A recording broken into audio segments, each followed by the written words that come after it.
siempre grabo en español y Brianna graba en inglés. So, después podemos subir estos videos en YouTube y nuestros miembros que no estuvieron aquí hoy día pueden ver las clases. Al menos poder ver el material. So we always record these videos in English. Brianna record this in English and I record this in Spanish. So after this workshop, we put all our videos in YouTube, and the people who were not able to attend today, they came back to YouTube and see our videos, at least the classes, and receive that information.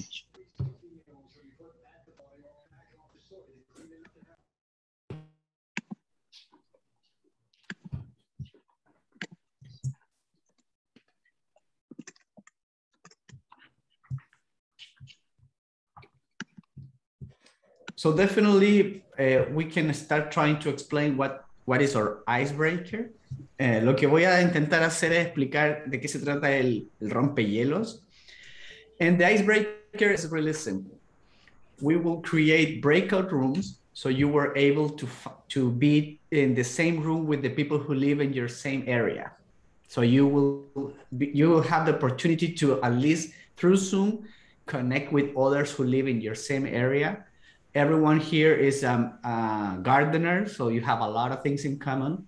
And we will share with you some questions that help to open the conversation.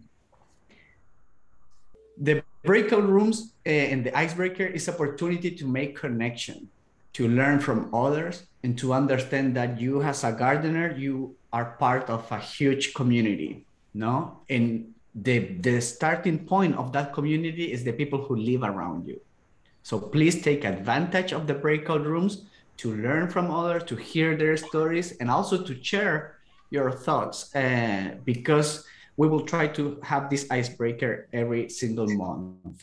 So, lo que estoy contando es que los rompehielos, y estos cuando nos quebramos en distintos grupos, tiene el objetivo de que ustedes conozcan a las personas que viven cerca de su área. Estamos intentando todos los talleres tener estos espacios donde tú vas a poder conectarte con las personas que viven cerca tuyo. Todos los que van a estar aquí alrededor son personas que son jardineros, por lo tanto tienen mucho en común con ustedes. Y lo que queremos hacer es que entiendan que estos espacios de grupo con personas que viven cerca suyo es una gran oportunidad para generar relaciones. Relaciones sobre la jardinería, pero quizá en el futuro estas relaciones pueden llegar mucho más lejos, ¿no? Queremos que ustedes entiendan que ustedes como jardineros de la Mesa Verde no están solos y que son parte de una gran comunidad. Y donde comienza esa comunidad es con las personas que están muy cerca tuyo. Esa es la primera conexión hacia la comunidad. Por lo tanto, por eso queremos abrir estos espacios de conexión entre las personas que viven cerca para que puedan iniciar la conversación con algunas preguntas que tenemos, ¿no? Que son las preguntas para romper el hielo. Así que por favor aprovechen su tiempo en estos cuartos de conversación. ¿Estamos listos, Brianna? Can we start with the icebreaker? Okay. ¿Hay alguna pregunta de los miembros que están aquí? There is any question for the members who are right now in this event? If you have any question, please unmute yourself. Si tienen alguna pregunta, por favor, prendan el micrófono y díganos qué es lo que están pensando, cuál es la duda que tienen. Si es que no hay ninguna pregunta, podemos avanzar hacia el icebreaker.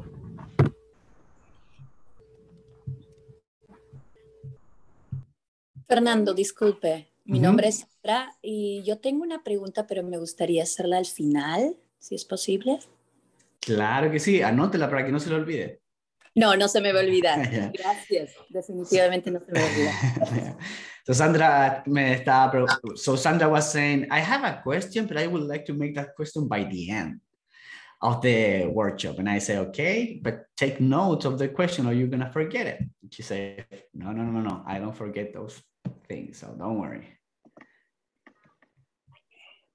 Any other question? Or we can start with the icebreaker. ¿Alguna otra pregunta o partimos con el rompehielo? Okay, Brianna, can you explain how the icebreaker will work? In English, please, and I will explain in Spanish. So like Fernando was saying, we're going to do the icebreaker. We're going to split up into our specific zip codes. The breakout rooms are open. And we are going to have 2 questions. I will send them in the chat as well. The first is, what is your dream fruit or vegetable to grow in your garden? And then the second question is, what is a core memory you have from gardening? Entonces todos van a poder ser capaces de ir a estos cuartos separados por grupos, pero ustedes van a poder elegir en qué zip code, en cuál es su código postal, y así es como van a ver a las personas que están en su mismo área donde ustedes viven. Y las preguntas que vamos a abrir la conversación son: ¿cuál es la fruta o verdura que usted soñaría poder cultivar? Y la segunda pregunta es: ¿cuáles son los recuerdos que le trae a usted la jardinería? Cuando usted está jardineando o está en contacto con el jardín, ¿qué recuerdos le vienen de su infancia o su tiempo con... Sí, principalmente de su infancia o sus tiempos de juventud? Entonces, los breakout rooms ya están abiertos. So the breakout rooms are already open. So please select what is your zip code and click and join. If somebody have problems with the breakout rooms, please let us know and we can help to find your zip code or your breakout rooms. Si hay alguien que tenga algún problema para unirse a su salón, avísenme y yo los puedo mover hacia su grupo. So who needs help to get there? Hi, Fernando, it's Erika. I don't know how to do that. Okay, Erika, what is your zip code? 95128. How do we look for it though? So are you on your phone? Oh, there you go. I just got a pop-up. Okay. Okay, yeah. Thank you. You're welcome. Tao, you have a question? I just wanted to translate it in Vietnamese just to make sure. Yes, go ahead. Bây giờ chúng ta đang vô mấy cái phòng để nói chuyện thêm, để phá băng, để giống như trả lời mấy câu hỏi, nhưng mà phải chọn cái phòng mà theo mã số vùng của mình. Nên chú có biết làm không? Ở dưới có cái nút nói là breakout rooms. Chú bấm nghe đó xong rồi kiếm cái mã số vùng của chú, chắc là 95112, xong rồi bấm join. Chú thấy không? Thank you, Tao. So, Brianna, can you repeat the instructions in English, please? Necesito ayuda para que me manden a mi código, por favor. Dime tu código. 95112. Okay. If you were not here when we were announcing it, or you don't know how to find your zip code, we are going to breakout rooms designated for each zip code. So you can just shout out what it is if you need help getting put into a breakout room.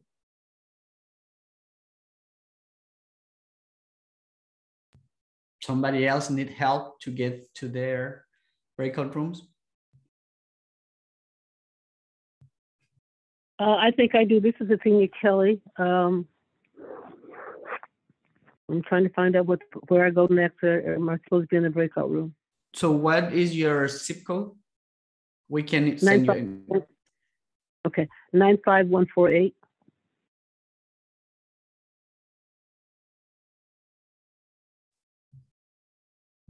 Thank you.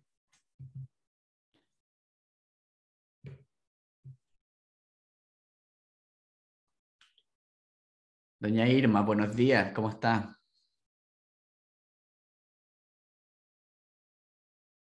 Ahí la dejaron con el micrófono apagado.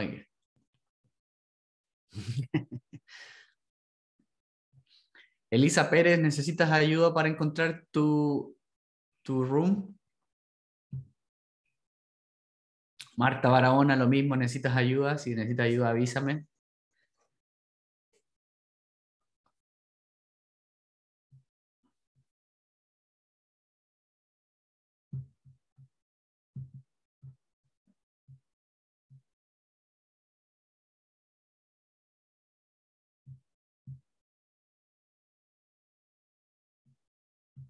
So if somebody need help to join the breakout room, please just let me know. Hi, Fernando. Hello. I joined. My name is Senthil. I joined the breakout room and nobody else joined. I was the only person in there. What is your zip code? 95123. Okay, I will send you to the more closer.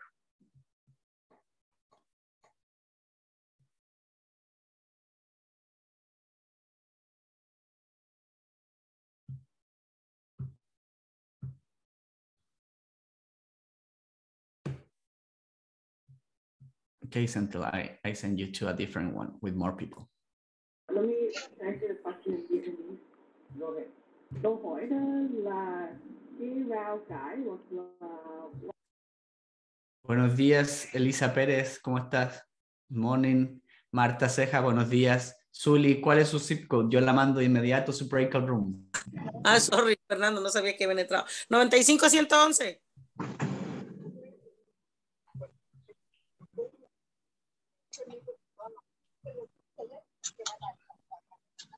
Me dijeron buenos días. Buenos días, Marta, ¿cómo estás? Buenos días, bien, ¿y ustedes?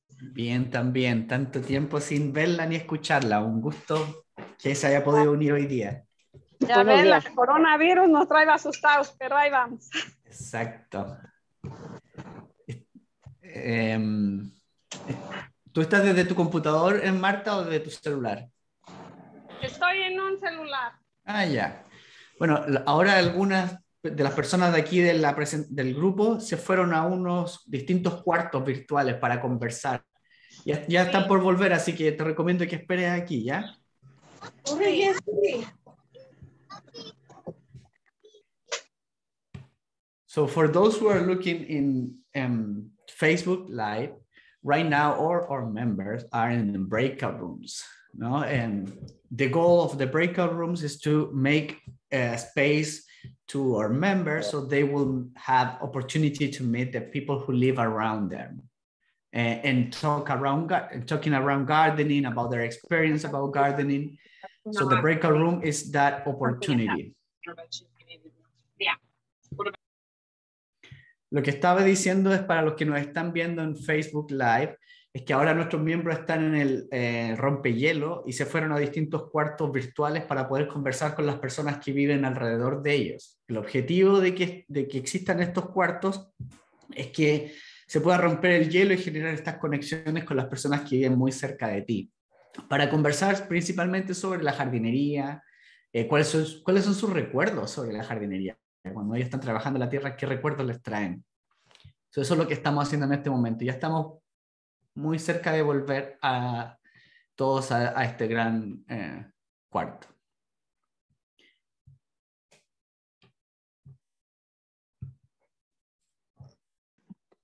¿Nos vamos a ir hasta 9:40? Yes.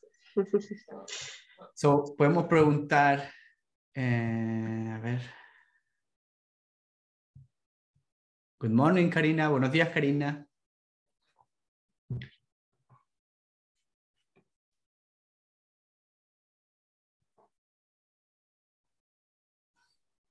Buenos días. ¿Cómo estás? ¿Estás con energía para ir a un breakout room con la gente que vive cerca de tu barrio? Bien, gracias. Sí, claro. Dale, ¿puedes ver la opción de breakout room ahí? ¿O necesitas que te mande yo? Sí. Oh, ya, ok. Sí, andaba perdida. Entonces yo ahorita voy. Gracias. De nada.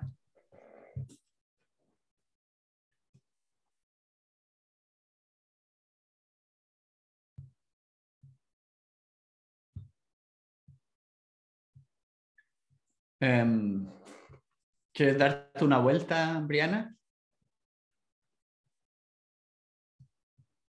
Ok, yo me quedo acá.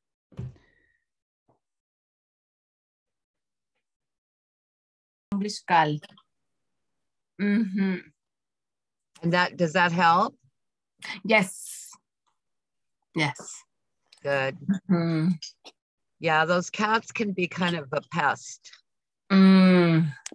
Yeah, because the cats move for another place for makeup. Mm-hmm. Yeah, yeah, cup. because it's easy to. No, y luego ni compro el ticket, yo ni compro el ticket. Yo ¿Y tampoco. cómo quiero ganar? Y fíjese que a mí me dicen, Hola. dice que me dicen que tengo suerte, dijo, deberías de comprarte un ticket.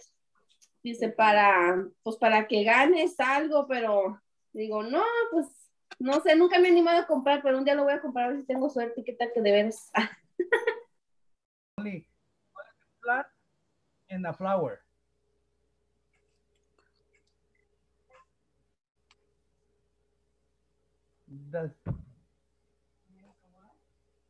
Ok, Berta, te comparto que sí es cierto, este año fue algo raro, porque nosotros también sembramos coliflor, brócoli, y las plantas muy bonitas, unas hojas tan hermosas, pero no se hizo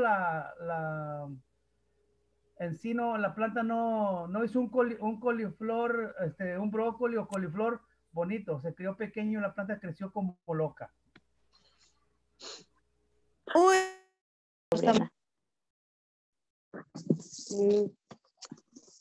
Sí, pues así. Hola, Briana.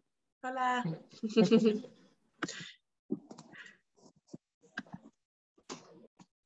Pues sí. Sí, ¿Y usted por qué no agarra un lugar en la escuela si en su casa está muy chiquito? no sabía que era una opción, fíjese. Sabiendo que era en una escuela, sí. Porque una señora el día que entramos en el rompehielos dijo que ella tenía en su... No. Hi. Hey. We were talking about growing vegetables and fruits in small areas. Me and PJ have the same interest. Yeah, I was telling her my dream would be to grow beets. Oh, awesome. And she's grown beets. So really? Possible in a pot. I was like, what? Because I can't do like a full garden bed, for example. Everything would have to be in pots that I can like move around. But that's exciting.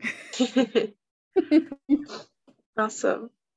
Just snooping around, seeing what everyone's doing.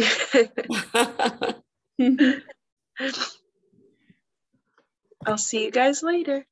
Okay. See you.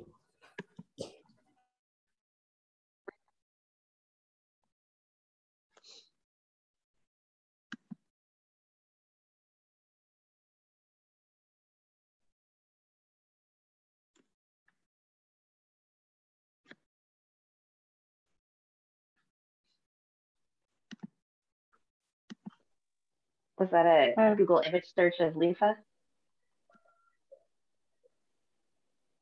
Yeah, my question was, which among these is the loofah?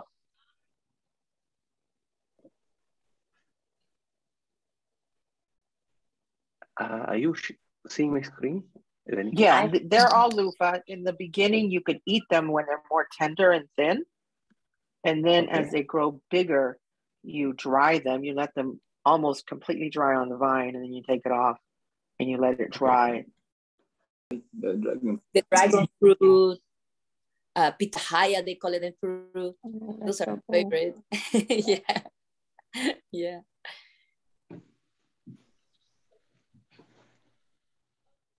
Yeah, over here in this area, in the Penitencia and Berryessa area, it used to be nothing but orchards. That's where San Jose was. That's what I imagined, yeah. It was so beautiful. So they've torn down most of it and we're starting to look more like a city.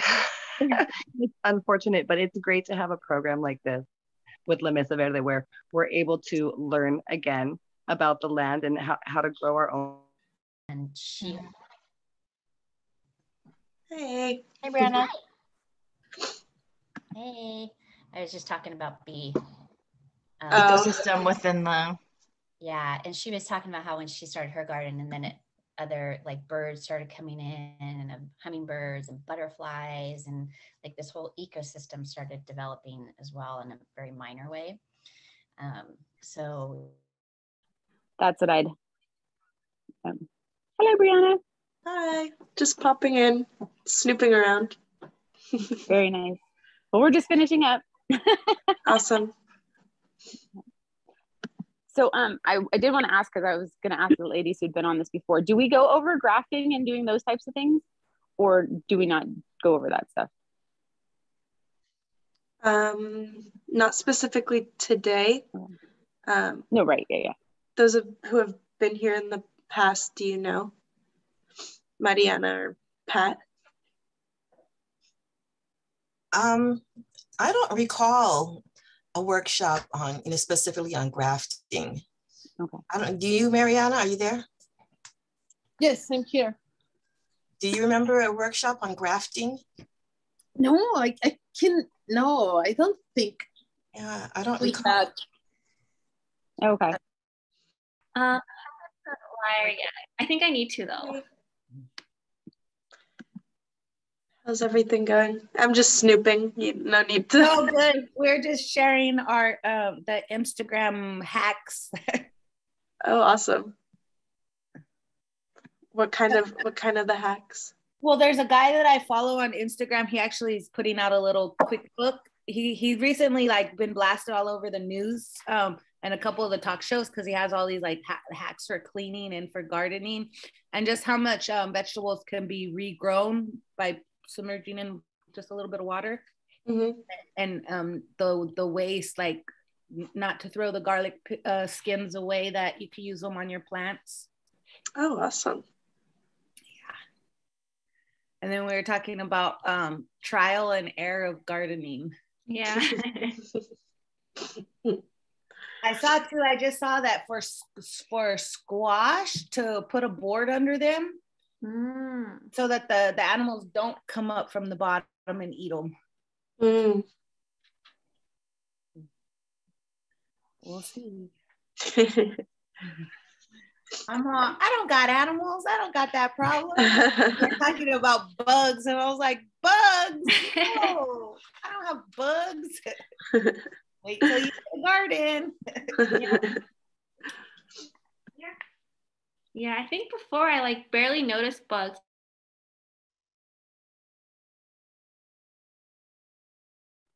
¿Qué tal? Cuéntanos algún chisme del breakout rooms.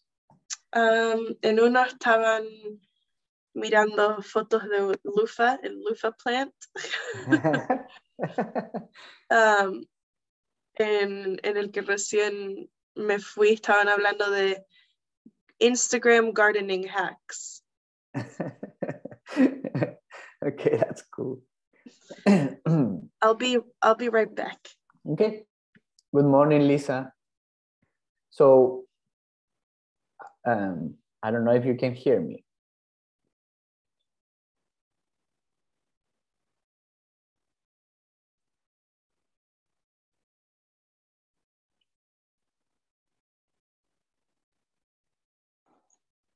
Now I can hear you. Good morning, Lisa. So my gosh, hi. This is the icebreaker, and we have breakout rooms for people who live in the same zip code. Oh. What is your zip code? 95126. Okay, I'm gonna send you the invitation, okay? Thank you so much. Love to see you. Love to see you too.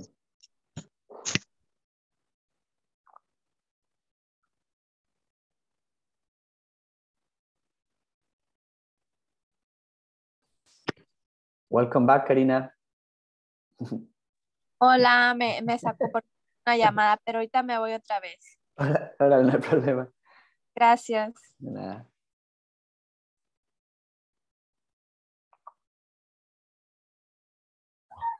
¿Qué pasó, Sandra?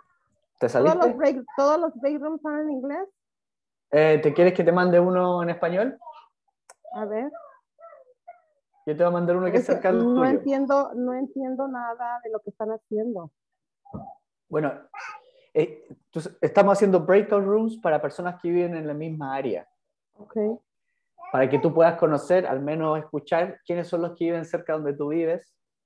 Y las preguntas son, bueno, ya me imagino que han ido conversando otras cosas, pero las preguntas son, ¿qué recuerdos te trae la jardinería? Si es que te trae recuerdos. ¿Y cuál sería el cultivo de tus sueños? ¿Qué te gustaría cultivar y cosechar que siempre has soñado? Ok. Te voy a mandar al 95111. ¿Eso es cerca de ti? No sé, mi código postal es 95125. 125, ok. Te voy a mandar a uno que esté en español. No. Mira, te voy a mandar al 111 porque es el más cerca donde está tu jardín. ¿Qué te parece? Ok, está bien. Vale. Te voy a mandar la invitación.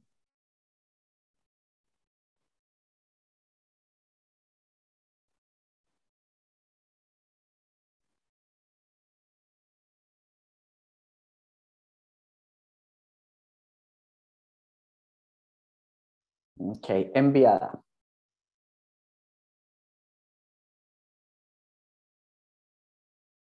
Bueno, para los que estamos aquí esperando, ¿no?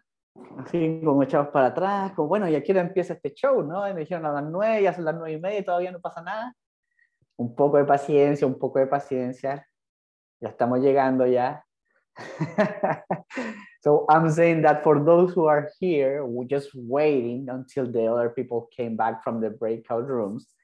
And I want to say, just give us just a little of patience. And we are trying to give a lot of time so people can make their connections, know each other, and create this relationship with people who live around and also our gardeners. They will be back in a couple of minutes, so please be patient, stay here, and we will start with the food justice presentation.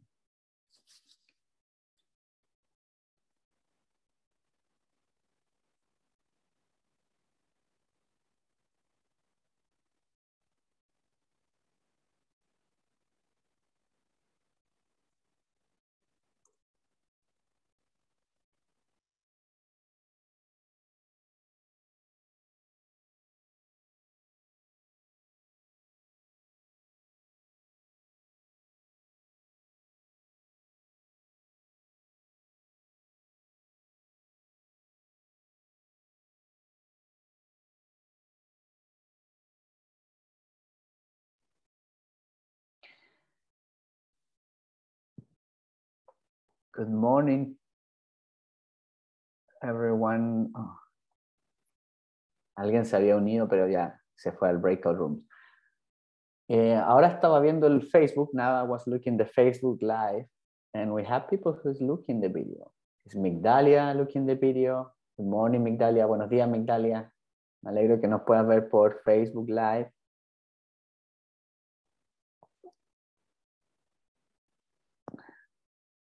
Ok, Brianna, ¿qué está pasando en los breakout rooms? Cuéntanos.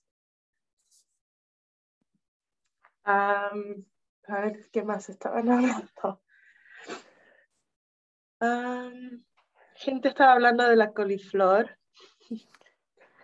Ok, es importante saber de la coliflor. Shannon preguntó si había un workshop de grafting, algo así. ¿Como crafting? ¿Como artesanía? No, I don't know. Ok, pero at least todos los breakout rooms hay conversación, ¿no? Ok, eso es lo importante. So, Brianna, ¿podemos mandar un mensaje a los breakout rooms diciendo que vamos a tener 2 minutos más? Creo que ha sido suficiente tiempo para el grupo. So right now we are sending a message to the breakout room so everyone will know that we have 2 more minutes.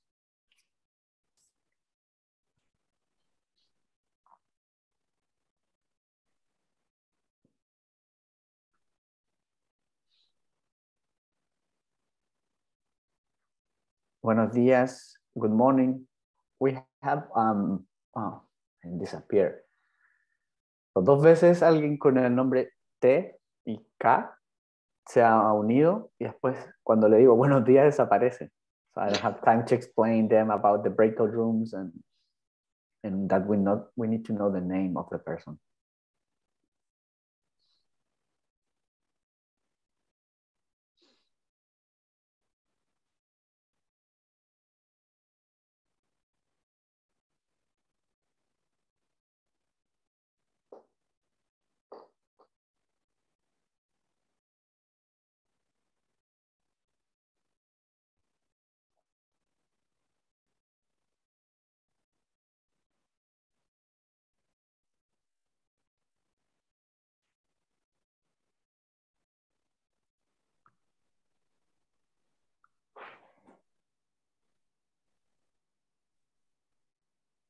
Ok, voy a mandar para cerrar los breakout rooms, ¿ok?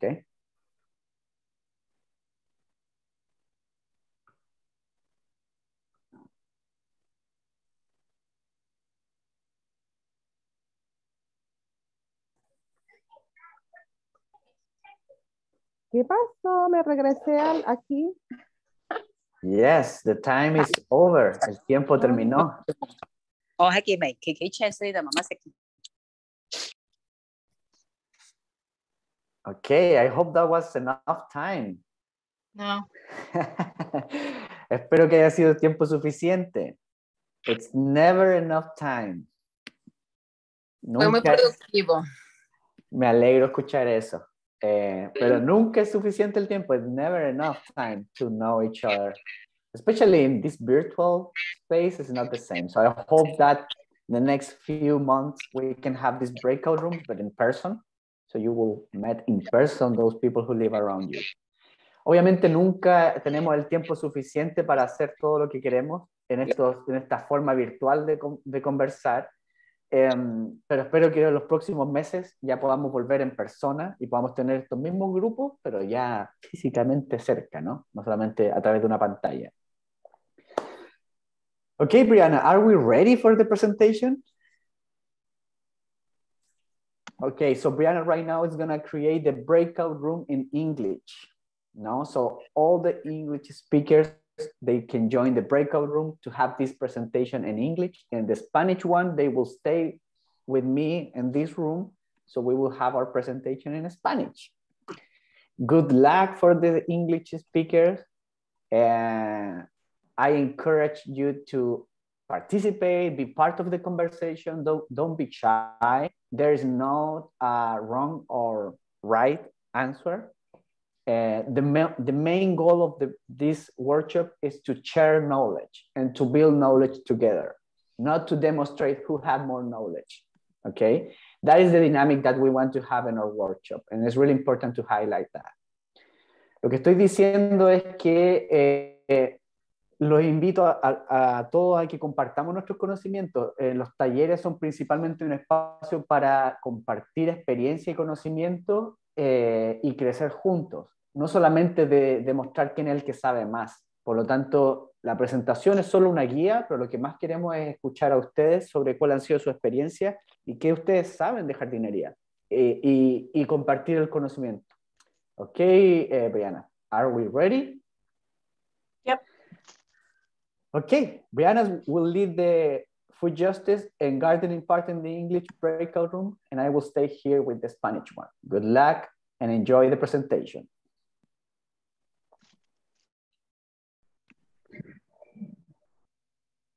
Hello.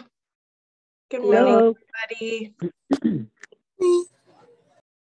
How's everyone doing? Great. Good. Awesome. Doing good, doing good. All right. Sorry, Brianna, me metí de inglés, pero quiero irme en español. ¿Cómo le puedo hacer? En la parte de abajo donde dice leave room.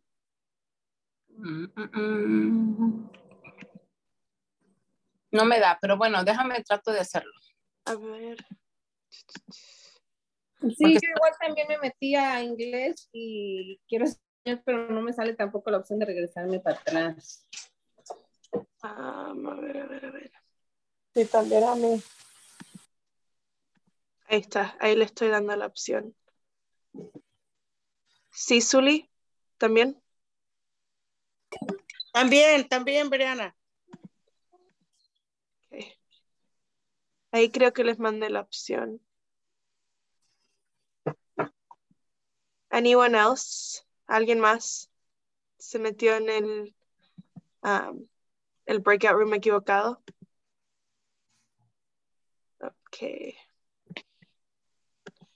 Okay, so let's go ahead and get started. We're going to start with the food justice portion. No, yo también quería sacar que no me metí en la reunión de inglés y tengo que meterme a la español. And sorry, we're going to be talking about food systems.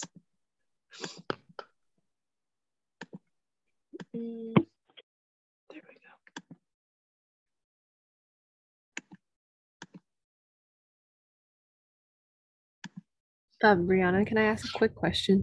Yeah. For the folks? Chú Tươi hoặc chị Cơ có cần thông dịch không? Hay là đã nhận được cái trình bày dịch qua tiếng Việt rồi? Chị làm phiền chị giờ dịch cho em đây, tiếng Anh em không có hay á chị. Okay. Thank you. They ask if I could translate in Vietnamese. So after every slide, is that okay, Brianna? Yeah. Mm-hmm.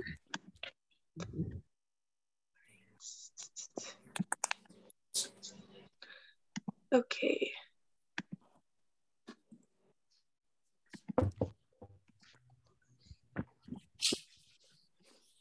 So food systems, how does it work and what is our role?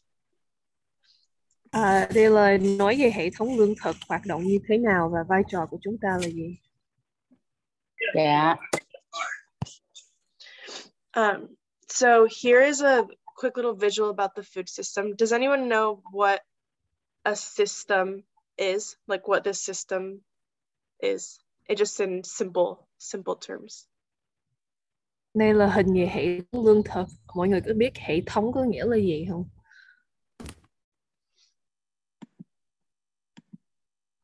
Val? Would it be the life cycle of the food?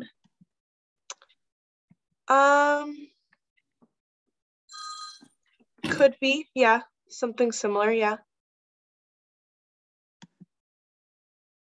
Anyone else? Vào hỏi là có thể giống như cái đường đi giống như sống xong rồi chất thải giống như vậy không? Người Brianna nói hơi có ai nữa không? Yeah.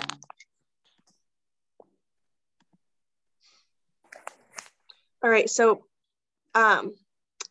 in this case, the food system is smaller systems, like we have food waste management, production, processing, distribution, consumers, all smaller systems that are working together to create the bigger food system.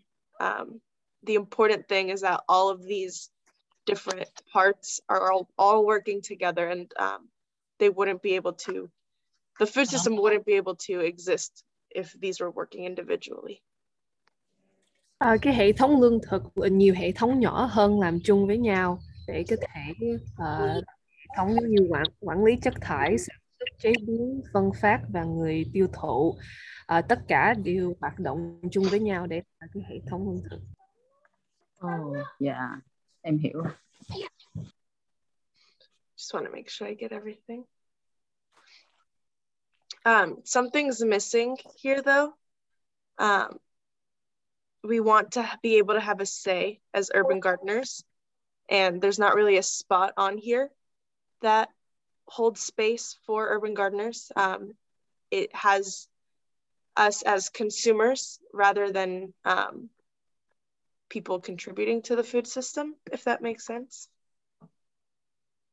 Có một cái không có trong đây là những người làm vườn trong đô thị giống như chúng tôi á, là trong cái hệ thống này đó mình chỉ là người tiêu thụ, nhưng chúng ta nên có một cái tiếng nói ở trong cái hệ thống lương thực. Yeah. All right, so the food system, a quick definition, is the way the food gets to your plate. It's often complicated, but the food system includes production, processing, distribution, marketing, consumption, and disposal. And then going through each of the different components, production is growing food and raising animals. Processing is changing raw food into food products. Distribution is transporting, sorting, and marketing food to consumers. Consumption is getting and using food servings, selling, or cooking. And waste is collecting, sorting, and processing food waste. Định nghĩa của hệ thống lương thực là cách thức ăn đến dĩa của quý vị. Nó thường phức tạp, nhưng hệ thống lương thực bao gồm sản xuất, chế biến, phân phối, tiếp thị và thải bỏ.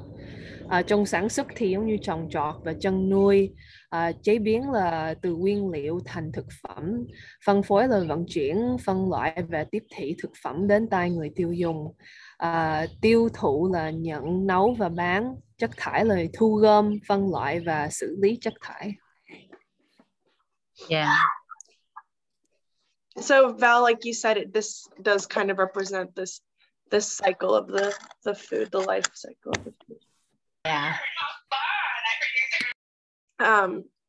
Does anyone have any questions from these first two slides or any Vâng. comments? Câu hỏi hay phản hồi?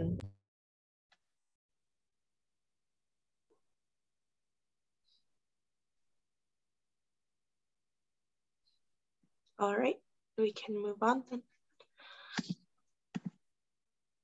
So players in the food system, this is again what we were talking about before, but we get more in depth with it. So in the production, you have industrial and factory farmers, small farmers, low-wage workers. In the processing stage, you have global food corporations and low-wage workers. In the distribution, you have advertisers and the media, truckers, low-wage workers. In consumption, there's major grocery chains, fast food chains, individual consumers, which would be us, and also low-wage workers. And in the waste component, there's landfill companies and low-wage workers. Khi nói về các vai trò trong hệ thống lương thực trong sản xuất thì có thâm canh, chăn nuôi, nông nghiệp như mấy cái nông trại lớn, xong rồi có nông nhân nhỏ, có công nhân lương thấp. Trong chế biến thì có tập đoàn lương thực đa quốc gia với công nhân lương thấp. Trong phân phát thì có những nhóm quảng cáo và giới truyền thông, người lái xe cam nhông, xe truck đó, và công nhân lương thấp. Trong tiêu thụ thì có mấy cái chuỗi tạp hóa lớn giống như chợ Lion, chợ Chính Chính, Safeway, có chuỗi thức ăn nhanh giống như McDonald's hay KFC, rồi những người tiêu dùng cá nhân giống như chúng ta và công nhân lương thấp. Cuối cùng thì trong chất thải thì có mấy cái hãng mà quản lý bãi rác và công nhân lương thấp. Yeah. Any questions or comments on the slide? No comments, but this is good information. Am I able to screenshot this, or it's going to be like in somewhere where we can access it? I think you can try to screenshot, but we are going to send the presentations out. Oh, okay. Awesome. Thank you. Mm-hmm. All right, so we can move on. So policymakers. So in this image, we have transportation, industries, corporations, grocery stores, workers, gardeners, farmers, and the mass media.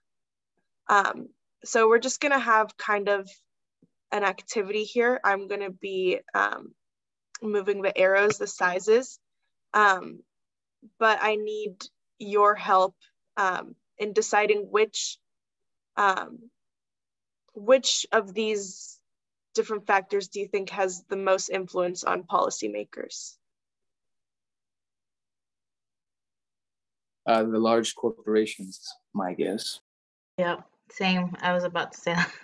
All right, so we'll grow this arrow. What about, oh, go ahead. Trong cái hình này có các vai trò, mình thấy không? Rồi bây giờ cô Brianna cần giúp cổ cái mũi tên nào lớn nhất là nó đến giống như tất cả những cái này ảnh hưởng các nhà hoạch định chính sách. Bây giờ mình nghĩ lại cái nhóm nào ảnh hưởng những các người làm ra luật nhiều nhất. Mấy người này mới trả lời câu hỏi là tập đoàn giống như Walmart ảnh hưởng nhất, nên cô Brianna làm cái mũi tên nó lớn hơn.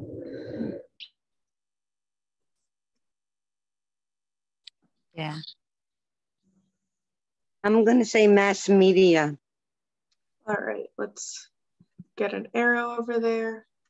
We'll start it off small. Truyền thông, nó nói là truyền thông cũng ảnh hưởng rất nhiều. Dạ, đúng ạ. Cái hình hơi nhỏ. All right, who else? Even if you have the same answer that was already made, we'll just keep growing the arrows. So don't be afraid. Could we say that the large companies in the mass media are kind of two sides of the same coin, because it'd be those large corporations that are kind of controlling the messaging? Mm-hmm. Yeah. Anh này nói, if we overlap their arrows. Their arrows. Anh này nói những tập đoàn lớn với truyền thông nó cũng hai bên một mặt, cũng là giống như nhau, tại tập đoàn nó có nhiều tiền, nó ảnh hưởng truyền thông nên có thể lấy hai cái mũi tên nó đi qua hai bên đúng không? Yeah. Oh, yeah, right.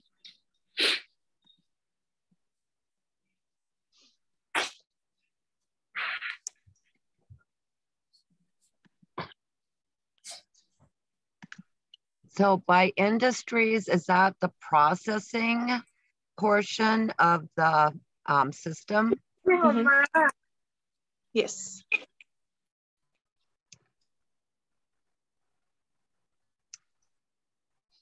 So I would say that that has as well.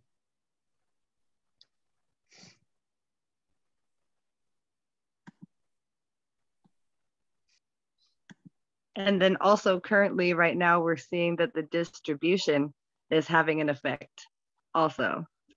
So I'd say that they have a nice control too. Cô Laura nói là mấy cái hãng chế biến cũng có nhiều ảnh hưởng, và cô Nicole nói đó là phân phát cũng bây giờ mình đang thấy những cái nhóm phân phát giống như tạp hóa, họ cũng có nhiều sức mạnh quyền lực ở trong cái hệ thống. Đúng rồi đó, nghe nói cũng đúng. I probably think that it's fair to say that the consumer and the farmer are last on the totem pole of any say. Thank you, Nicole, and thank you, Laura, and everybody who's shared. So I'll just little small arrows. Nicole nghĩ là những người tiêu thụ với những người nông dân họ ảnh hưởng ít nhất, họ không có nhiều quyền lực ở trong cái hệ thống lương thực. Yeah. If I could, I mean, I think the potential for the consumer to have a bigger arrow is definitely there, but because of the larger arrow of the corporation, these other players, their arrow becomes smaller, that of the consumer.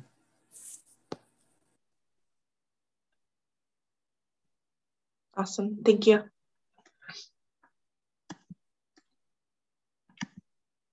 Anyone else want to add?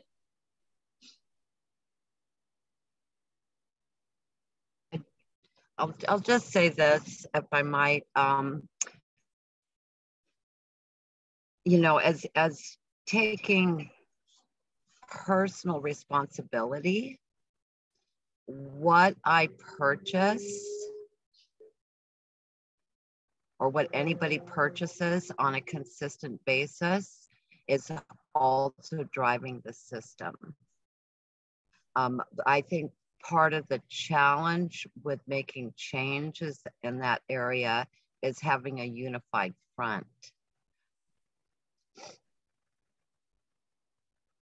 Awesome, thank you, Laura. Cô Laura nói là những gì mà mình tự mua đó, nó cũng ảnh hưởng rất nhiều nếu mà mình giống như nhiều người làm giống như nhau ấy, thì mình có tiếng nói hơn.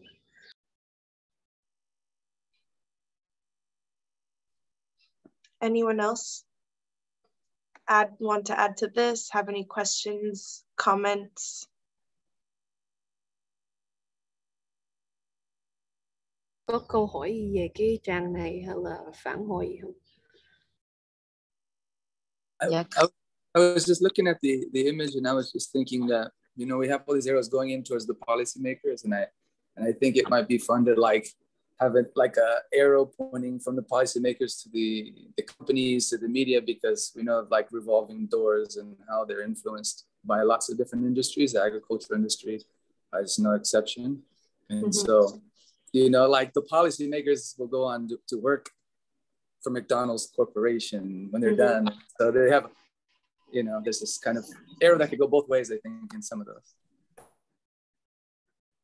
Yeah, I agree. Anh John nói cái mũi tên từ tập đoàn hay là những hãng chế biến, có thể cái mũi tên có thể đi hai đường với những người mà làm luật. Tại có nhiều người giống như họ làm trong chính trị xong rồi sau đó họ làm cho McDonald's, cái tập đoàn lớn, hay là từ Walmart họ làm người CEO ở đó, hay là cái chức cao xong rồi sau đó họ làm chính trị. Cái này thường xảy ra. Yeah.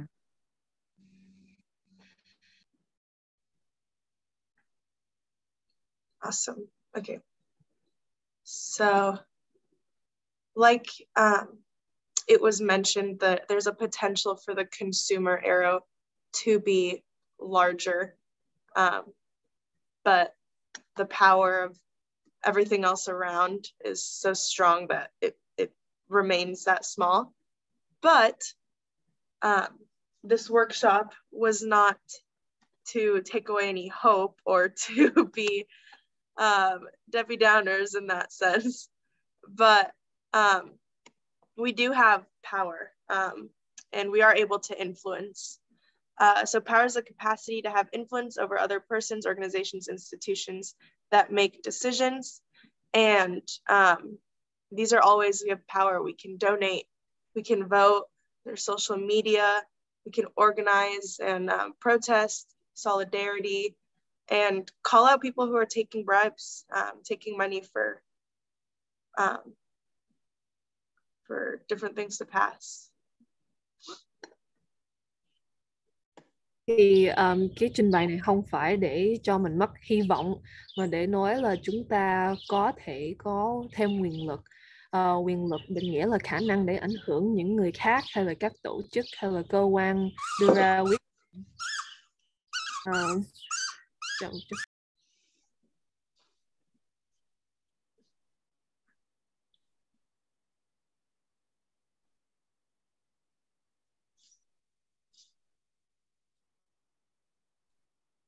Is that a new member? It's my dog. It's a puppy. She's 7 months old. She's playing.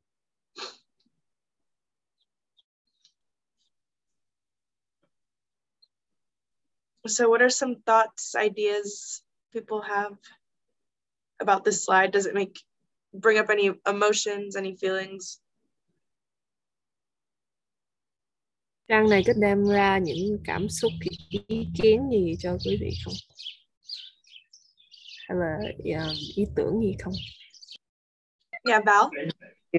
It's hard. It's just kind of disheartening to look at, because I know that we do have an influence if we were like to organize and like push back, but it's sad that that's like, even just for our food. For me, I feel like the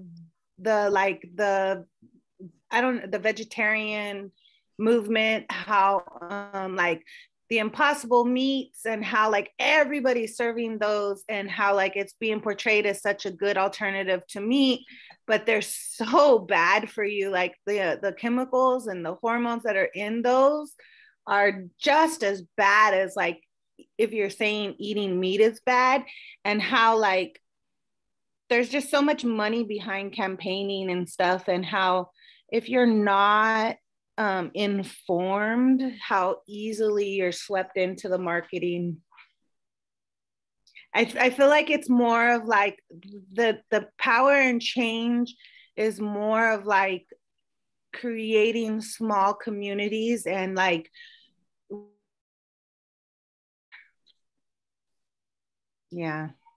it's a start. So to piggyback on what Val just said, I think that the first step is to basically, just be aware and just learn, have that knowledge. And I think this is wonderful what you guys are doing at the Mesa Verde, because this is a lot of information that a lot of us probably didn't even think twice about, So being informed and just looking into things. I think that that's probably our first step to how we could possibly even start to influence in the future. Awesome. Nicole? Yes, and I'm also in agreement with what everybody has been saying, and that's why I feel so lucky to be a part of this community here at La Mesa Verde, where we do make large, small impacts in the community, and it is great to see everybody gaining knowledge, because that's number one, is getting the information and being informed of the problem, so that way we can start to take informed action. So super excited to be working with everybody this year and see what we can get accomplished. Awesome. Anyone else? Translate real quick. Oh yeah. Cô Val cô nói là cái này cũng rất là buồn để thấy, tại vì giống như bây giờ cô về những những người mà ăn chay á, hay là không ăn thịt đó, thì bây giờ họ lập ra cái thịt giả đó, nhưng mà cái thịt giả đó mà bây giờ nhà hàng nào cũng bán, nó cũng có rất là nhiều cái biến ở trong đó, có nhiều cái chất không có tốt cho sức khỏe. Nhưng mà tại truyền thông với quảng cáo nó có nhiều tiền đó, nên nó mạnh quá, nên cô thấy đó là bây giờ cái cách thay đổi đó là mình nên nhìn vào cái cộng đồng nhỏ của mình và xây dựng trong đó. Cái đó là cô thấy là tốt nhất. Đúng. Xong rồi cô Erica thì cổ nói đó là cổ rất là thấy mấy cái thông tin mà nhóm này đưa ra rất là tốt, tại nếu mà không thì mình cũng đâu có nghĩ đến đâu. Và cô Nicole cổ nói đó là cổ rất là vui để làm chung với cái nhóm này, để mình có thể làm chung với cộng đồng, thay đổi, thúc đẩy Yeah, em có question. Can I have a question? Yeah. Mấy cái thịt giả không có tốt cho cơ thể, phải không ạ? Như nó quá chất á. Ok. Em cũng đâu có ăn thịt đâu. Thịt heo với thịt bò em không ăn thịt. Em cũng thấy new á là làm mấy cái thịt giả thực ra là nó có hóa chất cho nên không có tốt cho cơ thể, đúng không ạ? So she asked, like, is it specifically because, well, just to follow up on the whole impossible meat. So like in Vietnamese cuisines, there's a lot of vegan alternatives too that existed prior to the Impossible Burger. Like, do y'all know if that also has a lot of because it's usually made from like soybeans and stuff. I don't know if that has a lot of hormones and bad stuff in there too. Like, not the Impossible meat, because we don't eat those.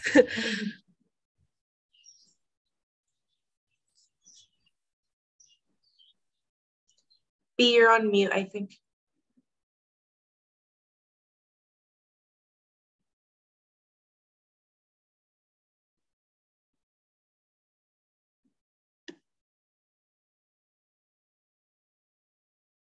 Can you hear me? Yeah. Well, I've gotten into the chickpea cooking, and you make that falafel.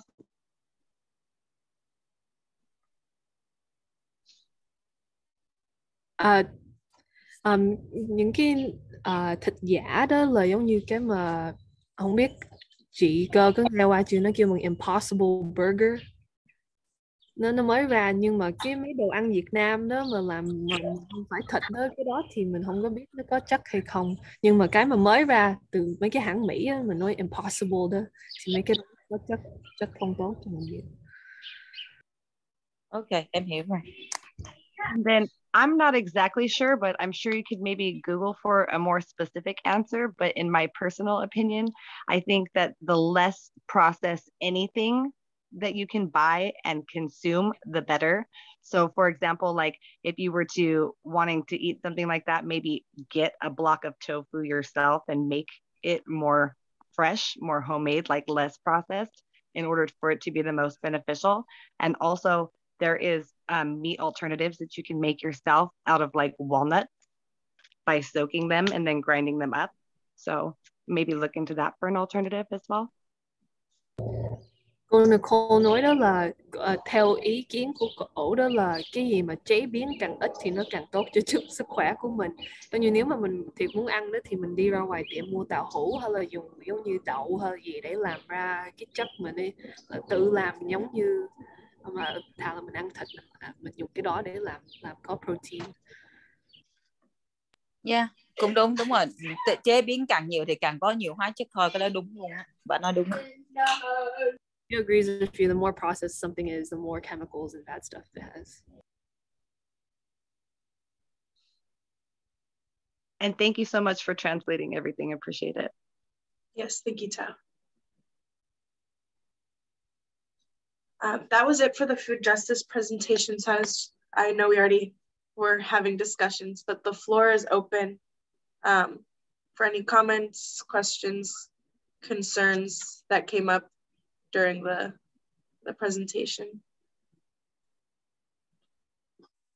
Bây giờ đã kết thúc cái phần nói về công lý lương thực, sau này chút nữa mình sẽ nói về cách trồng đồ á. Bây giờ có câu hỏi hay là muốn nói gì không về cái này, về công lý?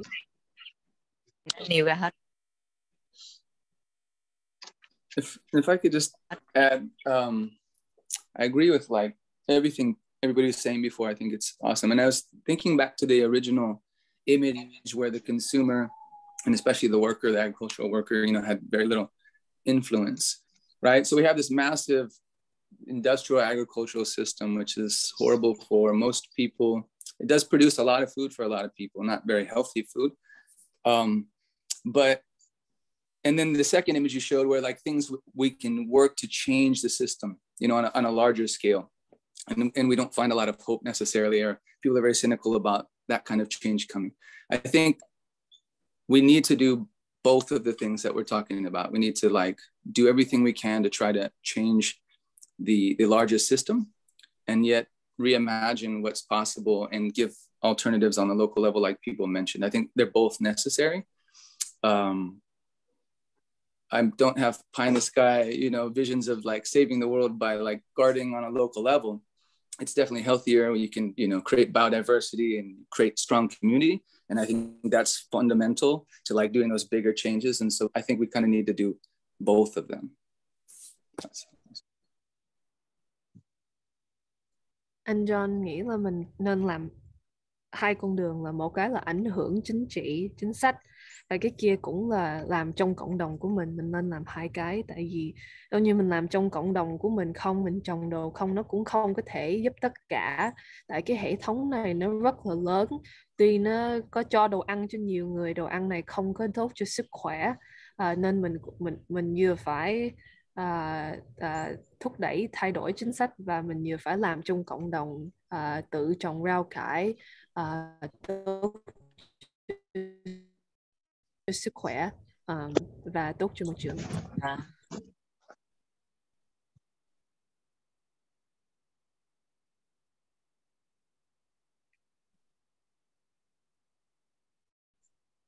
Yes, Toy. Vì cháu hỏi coi những cái đồ hộp mà sản xuất như là bắp hộp nè, rồi strawberry hộp nè, rồi peach hộp nè, apple hộp nè, thì dĩ nhiên là nó cũng có chất bảo dưỡng gì, nhưng mà ăn cái đó nó có hại sức khỏe nhiều lắm không? Hộp là Trung Lon phải không chú? Trung Lon đó con.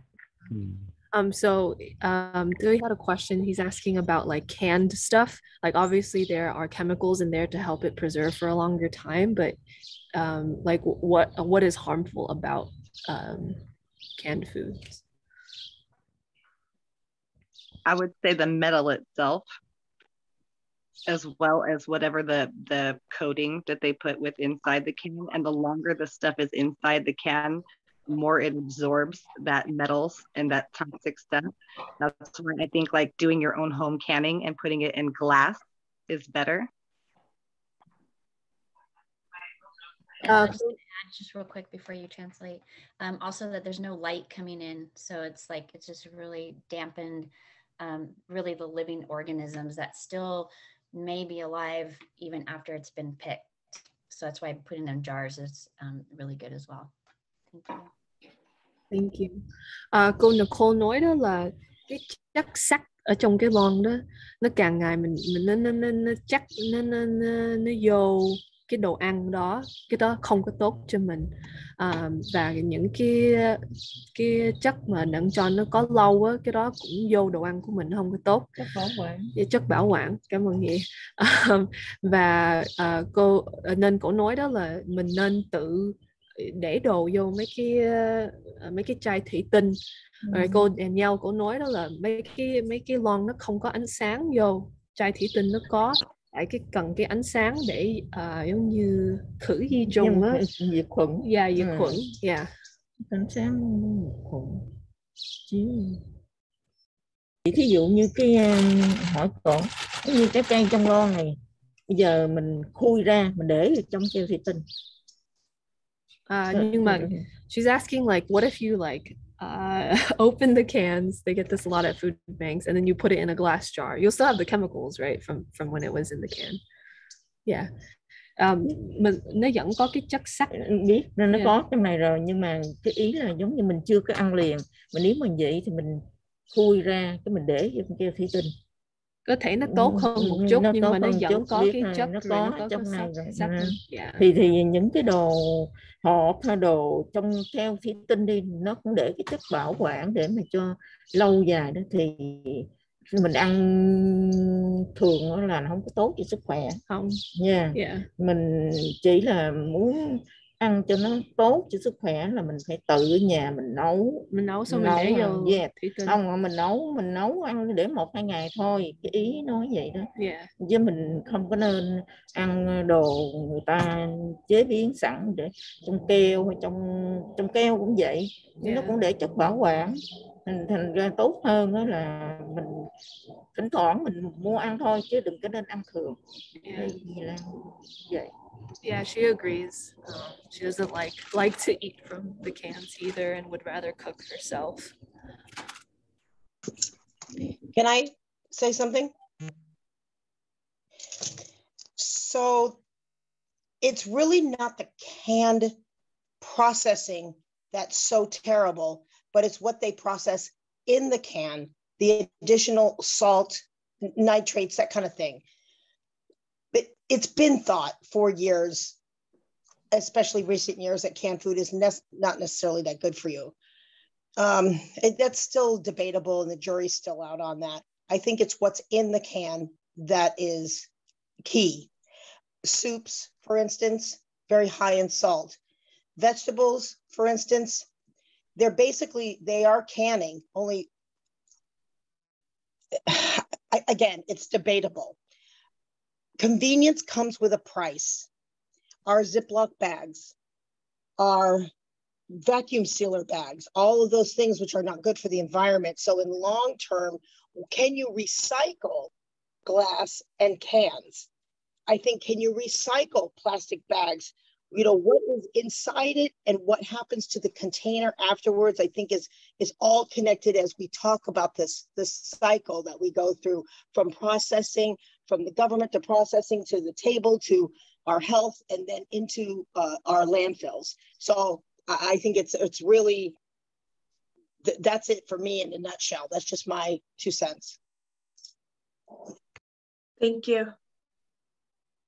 Cô Lisa nói ở trong mấy cái lon nó cũng có để nhiều chất giống như muối hay là đủ thứ mà làm không có tốt cho sức khỏe. Sau đó mình phải nghĩ là mấy cái lon này sau này nó sẽ recycle hay là thành như thế nào, cái đó cũng ảnh hưởng môi trường. Như mấy cái thủy tinh, mấy cái lon này nó sẽ đi đâu, cái đó cũng ảnh hưởng môi trường và sau đó vô đồ ăn của mình. Bao? Yeah, I was just gonna say, be gentle with yourself and with the process you're in. Like, if there was a disruption in our supply chain, I would hope that I had canned foods on hand to get my family through. If I was able to buy everything in jars, that would be even better. But I know, like, there is a food injustice, and like she's getting it from Sacred Heart. Like, you gotta work with what you have. And I think like those baby steps of making better choices, like if this is the food that you got from the from Sacred Heart, then great, okay. But as you buy your food, just make a like, okay, I'm gonna buy canned foods, let's try to get less sodium. But I would just say be gentle with yourself in the process of like changing over, because you do have to have like some, like, you know, they tell you you should have at least, I think it's 3 months of food at your house just in case of an emergency. And most of that is gonna be canned food. If you know how to can, it'll be self-can. But I would just remind people to be gentle with themselves and where they are. I know that like when you learn about food, it is overwhelming. For me, the first time I watched King Corn, I went in the store and cried because I was just like, everything has corn in it. Like it was very overwhelming. And so it's those baby steps, and you have to be gentle with yourself. It's not going to be perfect, definitely overnight. But I would just strongly encourage those of us who are making these changes. It's baby steps, and it's just to be gentle. Like we will still have canned food. Is it the best alternative? Probably not, but it's better than the hamburger at McDonald's. So just those little baby steps, and the more closer you get to self-sufficiency, then the better you will be. But just be gentle. Cô Vào nói là mình nên giống như nhẹ nhàng với mình, là giống như từ từ, tại vì cô hiểu là không có nhiều công lý về cái hệ thống lương thực, nên nếu mà đồ ngon là chuyện mình chỉ có đồ ngon thôi thì mình có gì mình phải dùng đó. Nhưng mình giống như mình từ từ, giống như nếu mình có đồ ngon nhiều thì nhớ đừng có ăn nhiều đồ ăn mà có muối hay là này nọ, nên mình bắt đầu từ nhỏ. Tại vì lúc khi cổ mới bắt đầu học về hệ thống lương thực, nó có rất là nhiều thông tin. Cổ coi một cái phim tài liệu xong rồi cổ vô khóa, cổ khóc. 我就没有办法。没有关系，你现在这个 meeting 是怎么发出来？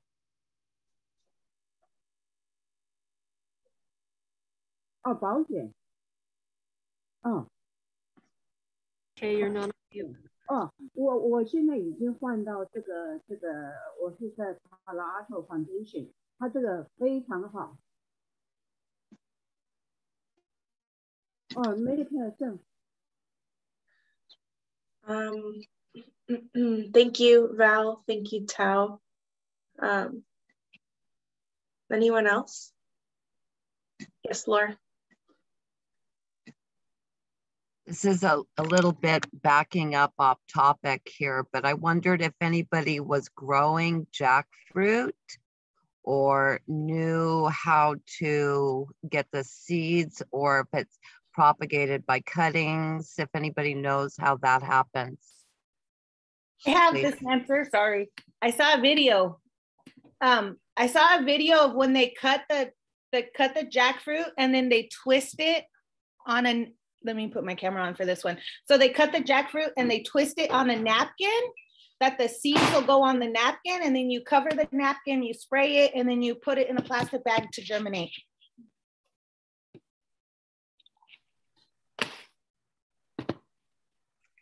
I don't know if anyone else has Instagram. There's a really cool guy on Instagram that does a lot of hacks with like cleaning and gardening, and that's where I saw that one.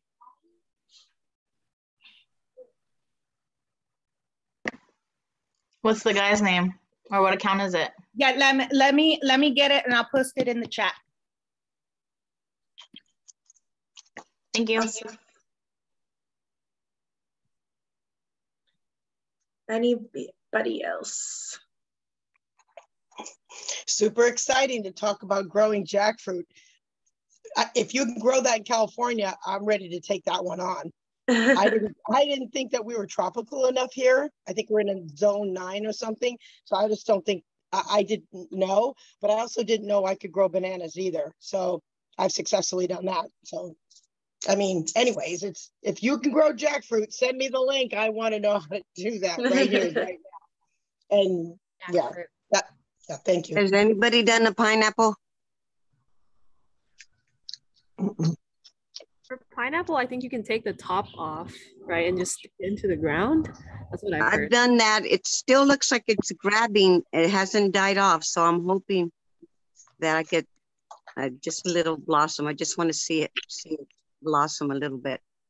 I'm not worried about getting fruit. I just hear it's very difficult. Họ đang nói về cách trồng quả mít hoặc là khóm. Nếu mà ai biết làm thì xin chia sẻ. Trồng mít hả? Yeah. Thì đang nghĩ giống như nó cổ, ví dụ mình ăn cái mít mà thấy cái hộp nó to, cái để lên cho nó khô, rồi cho nó mát, cho nó khô thời gian, rồi cái giống như nếu mà nó nứt cái mọng ra thì mình gieo xuống đất thôi. Cái trồng vô trong cái chậu to vậy đó, rồi cái từ từ nó, nếu mà nó mọc lên thì mình chôn xuống đất, gieo vậy đó. She said that she would take the seed, like if you're eating it and you find like a really big nice seed, then you save that one and let it dry out on like a windowsill, and then if the outside kind of flakes a little, then you can put it into the ground. Yay. Yeah. We should not be eating fruit that do not have seeds. Did you know that? Say again. I read somewhere that it's not a good idea to have fruit that does not have seeds. Does not have seeds. Okay. Câu này nói mình không nên ăn quả nào mà không có hạt. Cái loại quả không có hạt không tốt hả? Yeah, tại nó giống như nó thay đổi cái gen đó hả? Cái gene. Yeah. Giống như nhiều cái chanh đó không có hạt. Ở Mỹ này loại don't have seeds in America. It's weird. Co has a question. Yeah, you can grow the pineapple. Giống như cái pineapple á, nó có seed, nó có hột ở trong cái thơm đó, hoặc là mình lấy cái cùi của nó màu xanh á, lấy ra xong mình ngâm vô nước khoảng 1 tuần 2 tuần gì đó, nó ra cái rễ á, mình có thể trồng lại được. You said that for pineapple there might be seeds in them and you could grow it from that, or if you chop off the top, you propagate it in water for like a week or two, and once it has roots then you can plant it. That's a good idea. Thank you. I tried that before. Oh, nice. Awesome. Does anybody have any big? Oh. Go ahead, B. Does anybody have any fig trees?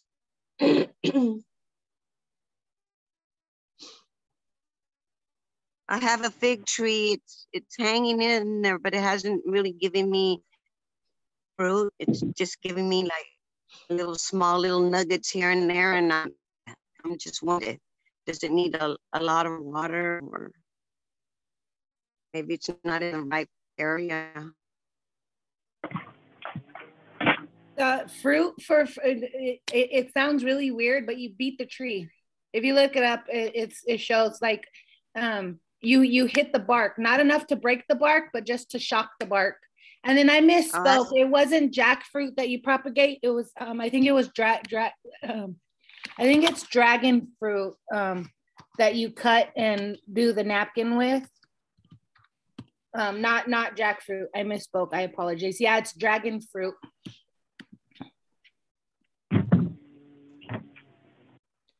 All right, we can keep going with the discussion because it's great, but I have the survey for this portion, the food justice portion, that I'm going to post in the chat. So while we keep talking, please do fill out that survey. It should be quick. Trên cái hộp chat một cái đơn chat, bấm vào đó để đơn tiếp tục nói chuyện, nhưng mà nên điền cái đơn khảo sát.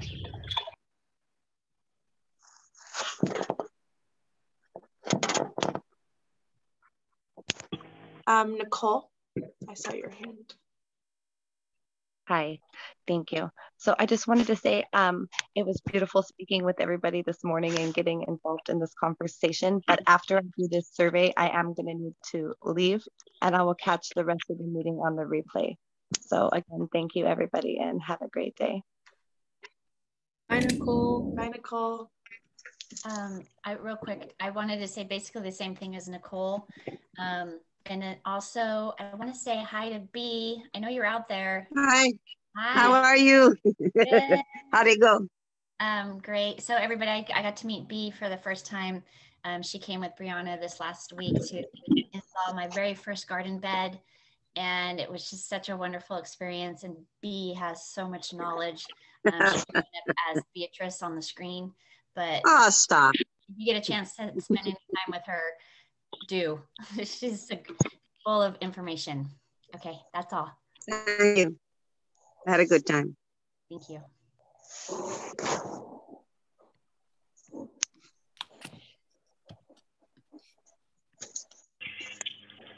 Val, I think I saw your hand too earlier. No, I think I was just trying to correct myself. I'm gonna put the gentleman's name in the chat and then again his handle for Instagram for the gentleman that he has a lot of tips with gardening and just a lot of tips overall.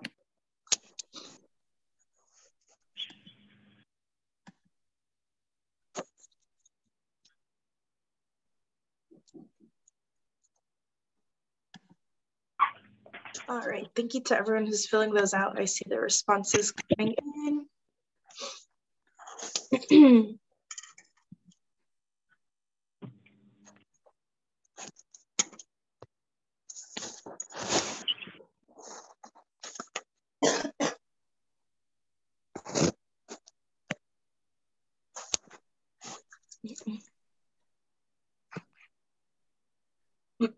Thank you, Co. Thank you, Laura. Thank you, Joy, Beatrice, Nicole, Karina, Carly, Latika, Yesenia, Sandra, Heather, Val, Erica.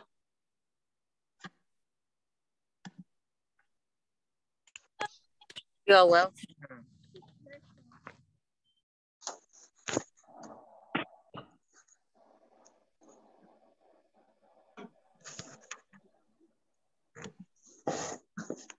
I'm on my phone. I can't find it yesterday.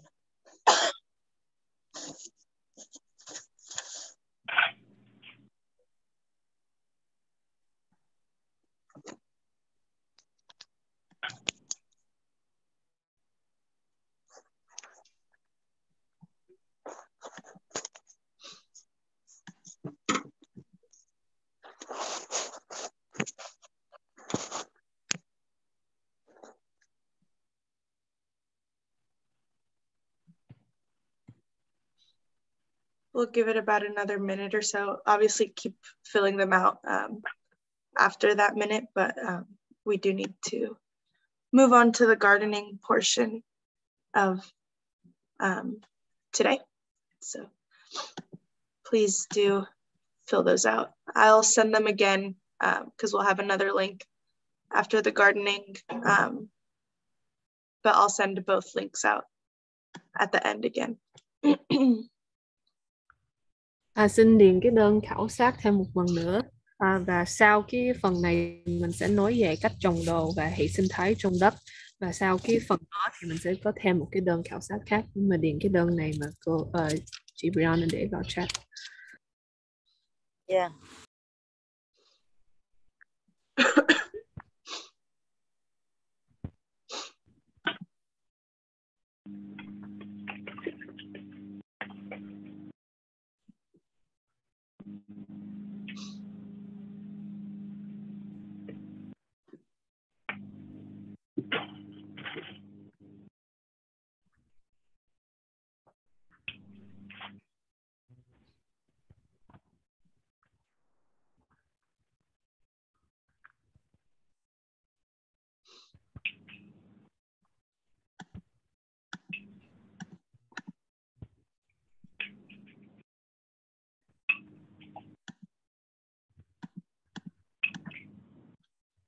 Okay, I think we'll move on to the gardening now.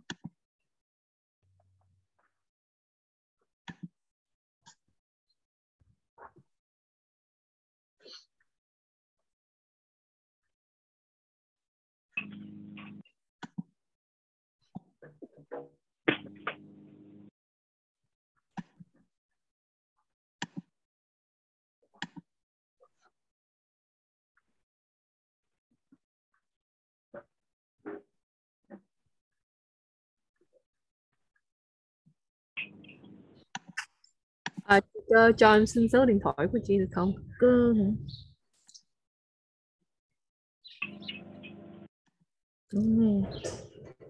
I'm asking for Co's phone number.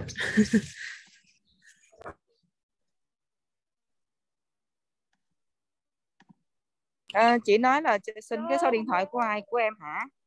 Dạ, cho em xin số điện thoại.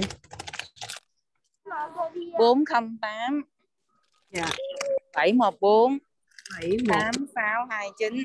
8629. Dì của em có hạt gì? Hạt dưa gang. Hạt dưa gang muốn chia sẻ cho những người Việt nếu mà họ muốn. Dạ chị nói gì em nghe không rõ.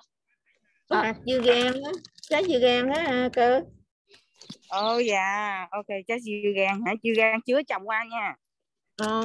Mình có hạt nè, hổm đi xuống San Diego bạn cho ăn ngon quá rồi lấy hạt đem về nè. Mà dưa gang gan nó mát ngon. Chứ tôi muốn dạ có gì gọi điện thoại cho con ha con ha. Đây nè mình có rồi nè, mình có hạt rồi nè. Dạ có gì gọi điện thoại cho con cho con đi, chỉ con qua lấy. Để lát nữa làm gì? Lát nữa con có thể đem qua chơi. Cho cổ hả? Dạ. Nhà cổ gần đây không? Lát nữa mà. Okay, thank you. All right, so now we're on to the gardening portion. Today we're going to be learning about soil life and watering practices, or we're going to be talking about it.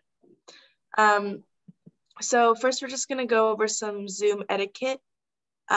Please name yourself, which I think we're past that. We've been on here for about an hour and a half. Also, one mic, one voice, so mute yourself when other people are speaking or when you are not speaking. Raise your hand to speak. Use the chat box for questions and comments. And if you're on the phone, you press *6 to mute and *9 to raise your hand. All right, so today's discussion, here's a little outline. So we'll be talking about soil life, the soil food web, and preserving soil life by enriching your soil. And then watering practices, we're going to be talking about the water flow and movement, watering different soils, keeping moisture to protect your soil, hand watering versus drip irrigation, quantity and period. Oh, I don't know how to say that word. Equal balance and stability. Cho cuộc thảo luận hôm nay tóm tắt đề tài, trước nhất mình sẽ nói chuyện về hệ sinh thái trong đất, cũng như lưới thức ăn trong đất, cách phì nhiêu đất để bảo tồn hệ sinh thái. Sau đó mình sẽ nói về cách tưới nước giống như dòng chảy và cử động của nước, tưới nước theo loại đất, cách giữ hơi ẩm để bảo tồn đất, hệ thống tưới giọt, số lượng định kỳ để tạo ra thăng bằng và vững vàng cho đất. Sandra? Yes, I have a question. Can we get this slideshow or, and maybe in a message have this information? Yes, we'll send out an email next week with the presentations and the recordings. Thank you so much.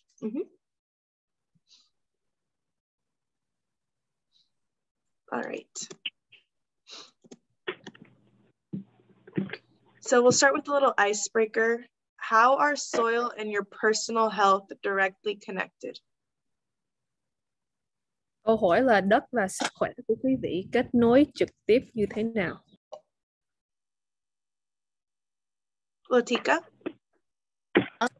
I want to say because you are what you eat. I don't know. Okay. I want to say because you need water to survive. Okay. Sandra? I will say healthy soil, healthy fruit, and more tasty vegetables and fruit, you know? Mm-hmm. Val? I was gonna similar to what Sandra said, like the healthy soil. So if you're living around unhealthy soil, then your environment is probably unhealthy. And if your soil is contaminated, then you're probably gonna have that contamination exposure. Awesome. Erica, is your hand still raised from before? Or do you have more?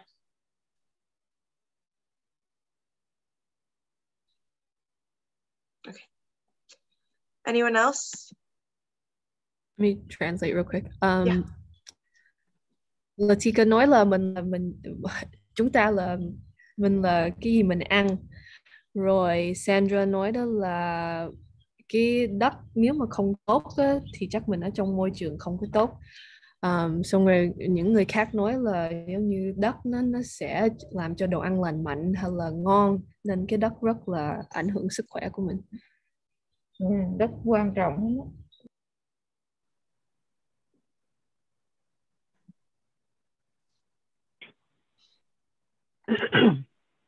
Who else? Any ideas?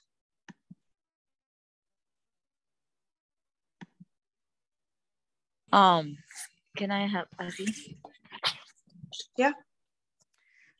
Em nghĩ là cái đất là quan trọng cung cấp thực phẩm cho nhân loại. Đất phải sạch sẽ, không có được có những cái hóa chất hay là cái gì á mix together được. Said that soil is really important in order to provide healthy food. Like soil shouldn't be mixed with any bad chemicals, and it should be clean. Awesome. E? Having good soil helps you with the process of fixing your vegetables. You don't have to rinse it for 20 minutes or so to get all that other stuff off of it. Có đất hữu cơ đó thì mình không có cần dành nhiều thời gian để rửa trái cây, tại mình không có xịt thuốc giống như nếu mình mua từ tiệm á, họ thường xịt thuốc. Vì mình rửa trái cây hay rửa rau mình cũng phải để tí muối vô, nó sát trùng, rửa muối nó sạch. Nên nếu mà nó có hóa chất đồ thì nó cũng tốt cho mình nếu mình rửa muối. Bất cứ cái gì rửa rau, rửa thịt, rửa cá gì cũng phải dùng muối. My aunt says that she often washes things with a little bit of salt just to kill bacteria, like even so she just washes a lot of her veggies and fruits just with a tiny bit of salt. Awesome. Val and B, are your hands just raised from before? Yeah, I think I was trying to take it off. What do I do? Okay. Sorry. No, it's okay. Laura? I don't know. I had to step away for a second. I don't know if this is mentioned, but I think having the soil clean also affects the flavor of the food as well. Thank you. Cô Laura nói là đất sạch nó có ảnh hưởng những gì mình trồng có cái mùi như thế nào.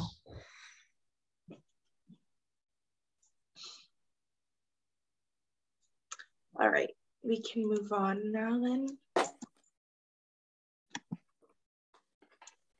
So soil is a living organism. It's a complex system that contains a diverse range of living nutrients and organisms that are essential for supporting healthy vegetables and plants. Đất là một cơ thể sống, đất là một hệ thống phức tạp chứa nhiều loại sinh vật sống và các chất dinh dưỡng cần thiết để nuôi dưỡng các cây và rau khỏe mạnh. So here's the soil food web. So we'll start at the first trophic level. We have the photosynthesizers, which are right up here. It's organic matter, waste, residue, and metabolites from plants, animals, and microbes. And then plants. Then in the second trophic level, we have decomposers, mutualists, pathogens, parasites, and root feeders. So we have nematodes, which are the root feeders, fungi, and bacteria. Then in the third trophic level, we have shredders, predators, and grazers. So we have small arthropods, a little bit bigger nematodes, and some protozoa. Then in the fourth trophic level, we have higher level predators, so even bigger nematodes and bigger arthropods. And then in the fifth and higher trophic levels, there's even higher level predators. So you have the birds and animals. Đây là mạng lưới thức ăn trong đất.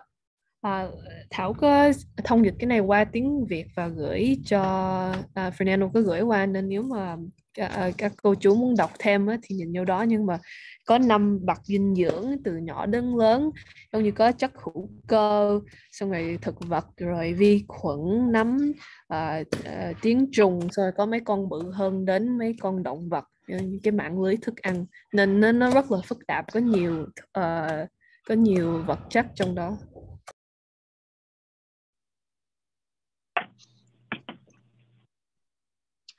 The soil and what lives in the soil are in a symbiotic relationship. That's to say they're part of the community that works for the benefit of each part. So they work together. Đất và những gì sống trong đất có mối quan hệ cộng sinh, tiếng Anh là symbiotic, nghĩa là chúng là một phần của cộng đồng hoạt động vì lợi ích của từng bộ phận.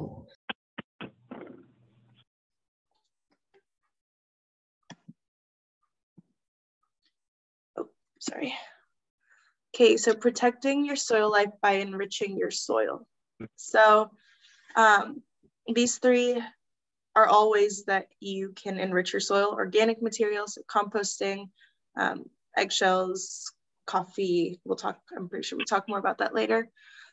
Keeping the structure of your soil and keeping the microorganisms in your soil.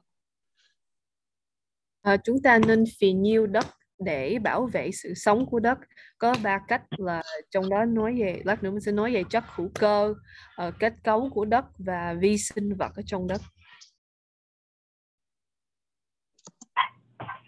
So how to protect and nourish your soil.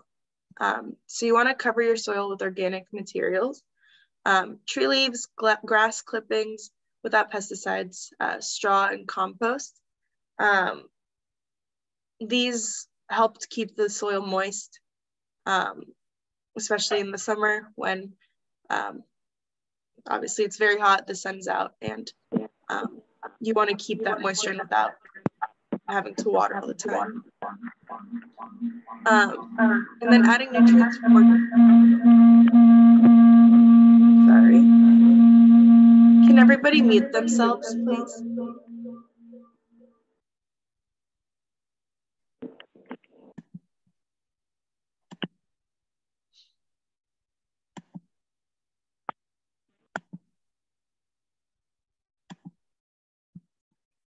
All right.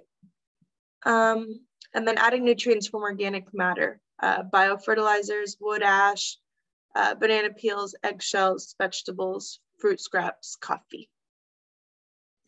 Thì làm sao bảo vệ và phì nhiêu đất? Mình phải che đất dùng chất hữu cơ, giống như dùng lá cây, cỏ xén mà không có thuốc trừ sâu, rơm, phân ủ. Và mình có thể thêm vào chất dinh dưỡng từ chất hữu cơ, giống như phân bón có sinh vật, tro gỗ, vỏ chuối, vỏ trứng, rau và trái cây thừa, cà phê. Awesome. Any questions or anything? Yeah, Erica? So for the organic material, do you just like throw the banana peels on top? Like things like that? Does anybody want to answer that? Any experienced gardener in the breakout room?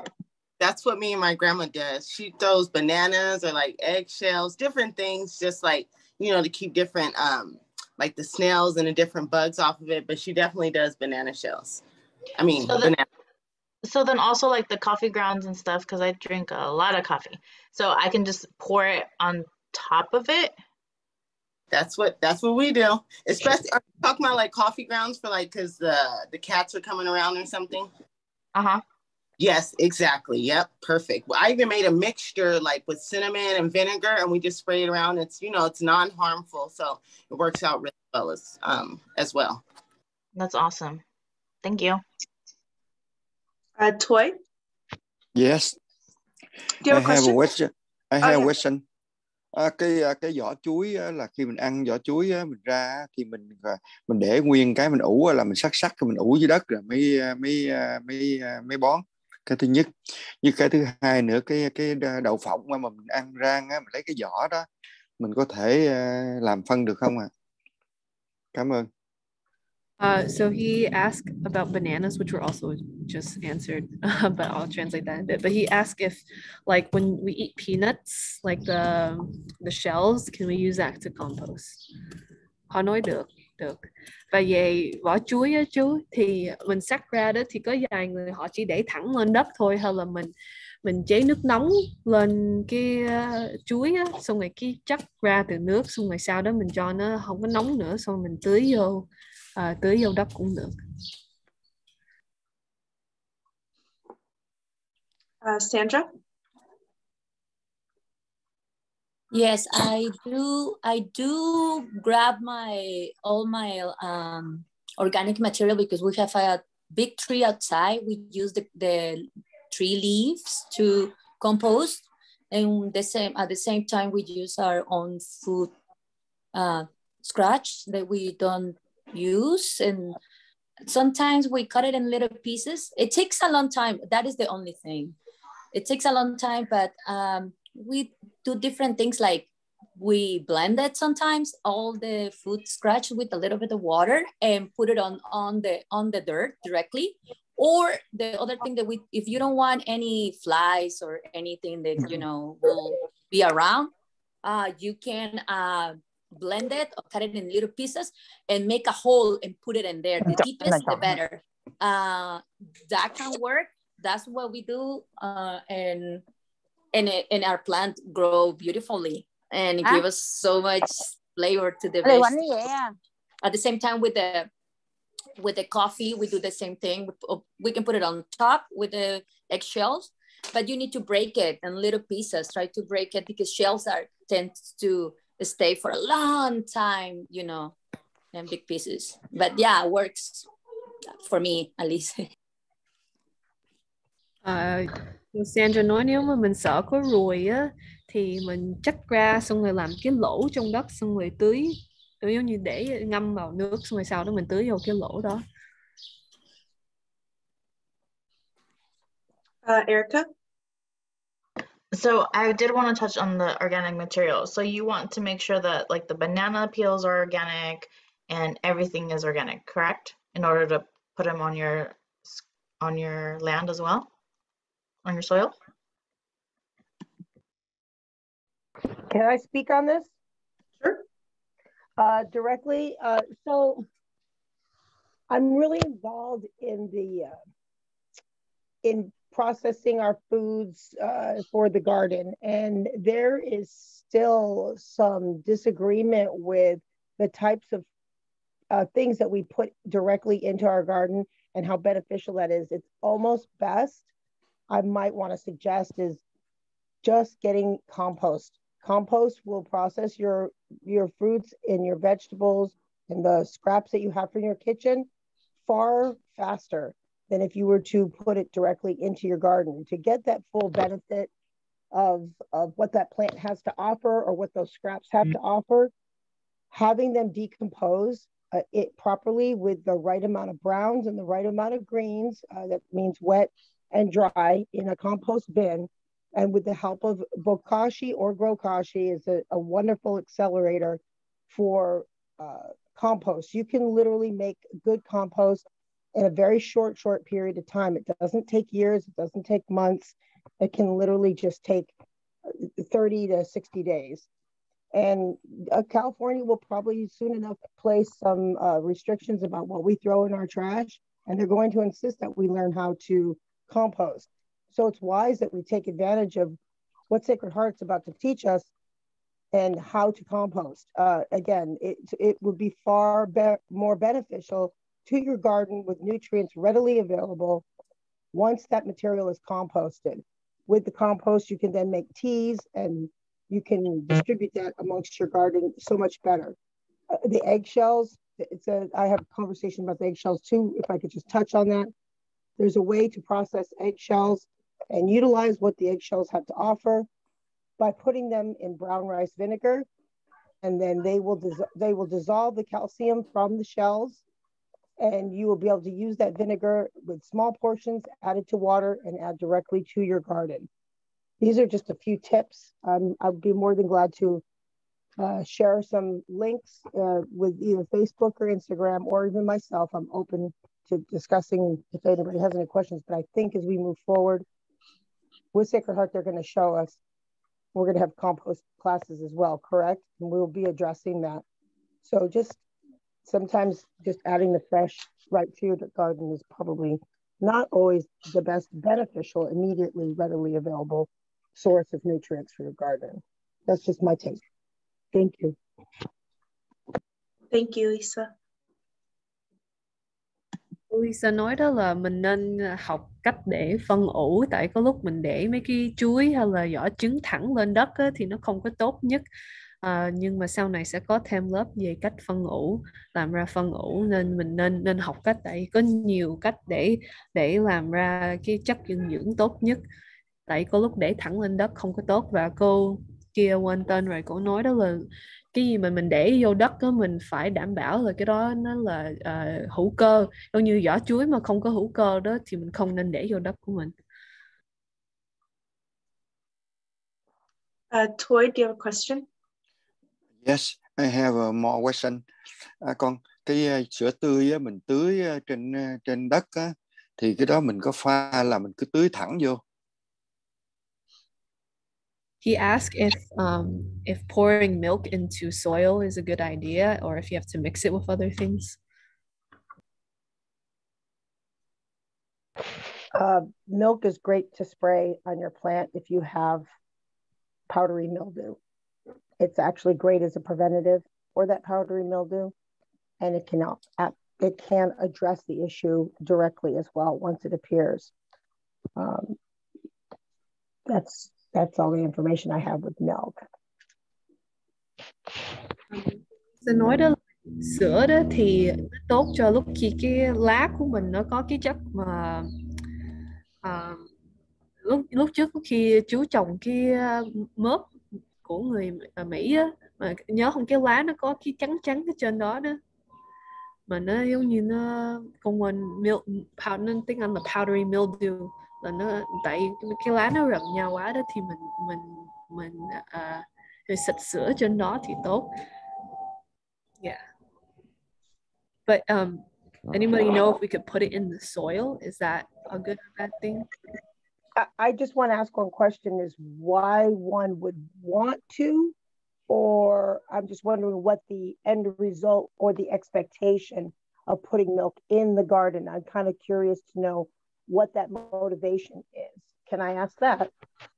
Lisa hỏi lại cho chú là chú muốn tưới sữa vào đất để chi, và chú nghĩ cái đó sẽ ảnh hưởng như thế nào? Cái đó mình không biết, vì mình thấy có giới thiệu tưới sữa tươi á con. Với sữa mà tươi rồi mình uống không hết á, thành ra mình sẽ tưới trên đất, nhưng mà không biết cách tưới làm sao. He doesn't know. He just has heard before that you can sort of like pour milk as like a additional nutrient, and also like sometimes like when he doesn't finish the milk, and he doesn't want it to go to waste. I'm gonna vote against that as far as just like throwing a half a gallon of milk down into your garden. There are other beneficial things you can do with milk if you want to utilize it. You can make lactobacillus with a rice wash, which is the protein from the rice, water, and then you mix that with the milk and you let it sit for 3 days. And what separates will be lactobacillus, and then you can use lactobacillus for so many uses in your garden. Again, that is a long conversation to have about the proper uses of milk for your garden. It's lactobacillus. You could probably just look that up and you could get more information, so I don't take up too much time talking about it. Cô Lisa cổ nói đó là cổ nghĩ chúng không nên chế sữa vào đất. Nếu mà mình thiệt muốn cái chất dinh dưỡng từ sữa đó thì có cái cách này để mình có cái vi trùng nó kêu bằng lactobacillus đó, nhưng nó hơi phức tạp. Mà có cách là mình giống như trộn sữa với nước từ cơm á, rồi nó sau vài ngày nó sẽ ra cái vi trùng đó, nhưng mà cái đó nó hơi phức tạp nên mình phải học thêm mới làm được. Sandra, can you hold your question till the end? Okay, great. Thank you, Tao. Thank you, Lisa. Thank you, everybody. Adding organic material protects and nourishes the communities living in the soil, provides a good environment for insects and worms that work to give structure and nutrients to the soil, as well as for the fungi and bacteria that help your plants digest nutrients in the soil. You create a nutritional balance. And I'm pretty sure I have a little note about this one. Yes, so when there is nutritional balance, your plants are less vulnerable and they're better able to withstand like pests and diseases. They're more protected from those when there's nutritional balance.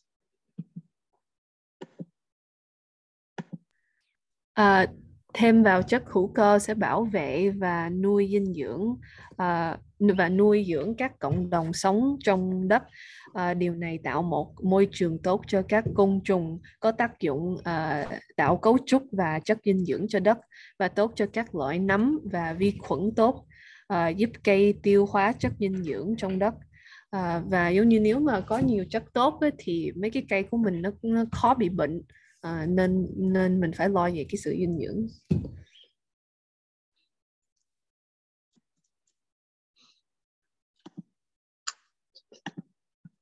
Sorry. Ways to preserve soil life and soil structure. So limit the tilling of the soil to preserve the structure and the life. It doesn't need to be done every year. You don't need a tiller. Turn your soil every year. The roots that are in there are providing structure, and it's set into its structure. Making a biofertilizer tea, which is what's shown in these side pictures, using molasses, milk, yeast, organic matter like leaves, lawn clippings, coffee, tea, banana peels, vegetarian animal manure. You steep it with water in a large bucket overnight and use the liquid to add nutrients to your soil.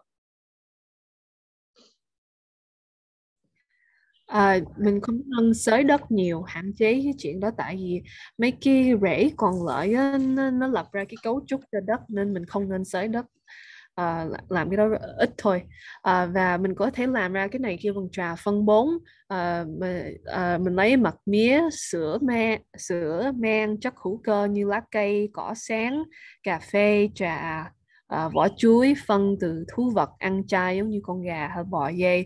Mình ngâm cái đó chung với nhau trong nước, trong xô lớn qua đêm, xong rồi lấy cái nước đó để tưới vào đất cho chất dinh dưỡng. Nên cái này có sữa trong đó chú, nhưng mà mình phải dùng nhiều cái chung với nhau làm ra cái trà.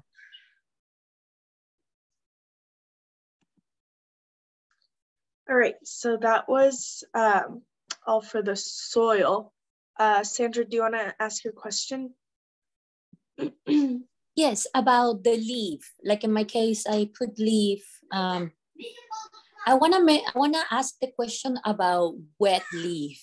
Like in wintertime, wintertime is the time the leaves come down, and it's the time that we rake and take all the leaf and put it in there. But sometimes get wet, and sometimes, I know it doesn't rain a lot, but sometimes they get wet, but we wanna juice it. Can we put it on our compost bed wet?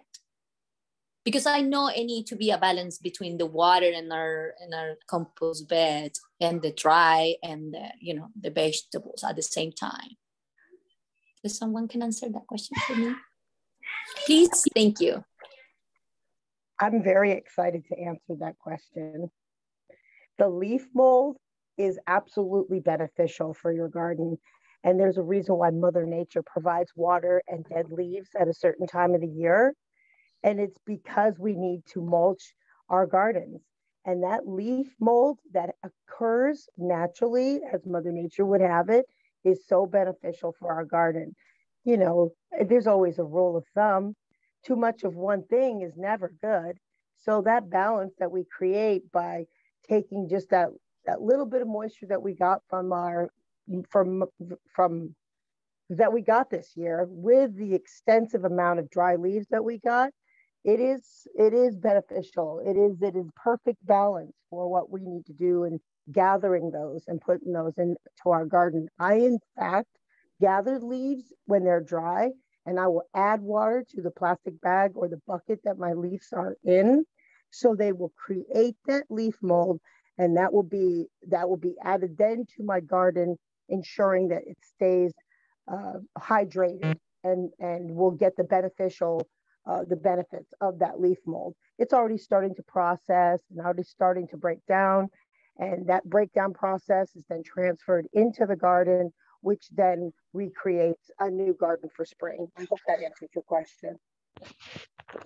Yes, it is. Thank you so much. And yeah, and you're right, because normally we divide our leaf, we let it in the ground, like if it falls down, and we let it in the ground to make a mulch. It's like our natural mulch for us in our garden. We don't take it out from our dirt, and the other half we use it for our compost bin, because we have like 2 or 3 of them, and we use that. But thank you. And one thing that I noticed is, and it maybe happened to a lot of the participants, that when it rains, vegetables get, and green things get beautiful. And in 2 days, I can notice the difference between, you know, the water that we pour every day or every 2 days, and here in San Jose, that's different. And when rains and the rain comes down, the vegetables change. They're bigger, they're beautiful, and that's amazing. Yeah. Cô Sandra, cô hỏi là mấy cái lá cây mà rớt xuống mình, nếu mà thấm mưa đó, cô có thể dùng để trên đất được không? Xong rồi cô Lisa trả lời là được, tại vì cái mốc mà nó tạo ra từ mấy cái lá cây đó, nó tốt cho phân ủ, nó tốt cho đất, nên mình nên giữ lại. Rồi có lúc cổ thu lại mấy cái lá cây á, mà cổ cũng chế chút nước ở trên đó, xong rồi để lên đất, hay là để vô cái thùng để cho nó ủ, làm ra phân ủ.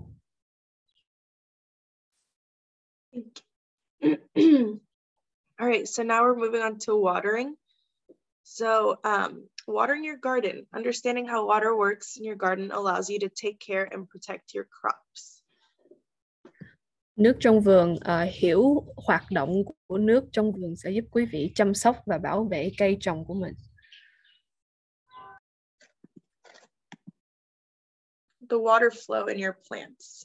So watering the soil, adding water to the soil lets the roots absorb and transport moisture and nutrients through the stem, and also helps keep the life in the soil, bacteria, fungi, worms, insects, and absorption and transpiration. Through the stem and leaves, the plants transform the water from liquid to vapor, expelling it into the air. So here's the process on the right here.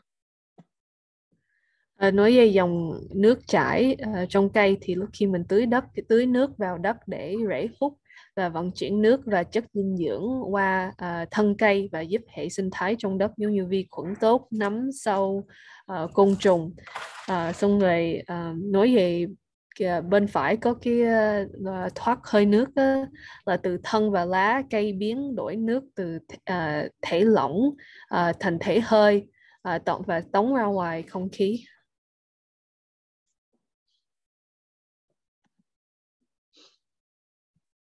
So watering different types of soil. So we have sandy soil. It's a soil with a high percentage of sand or large soil particles.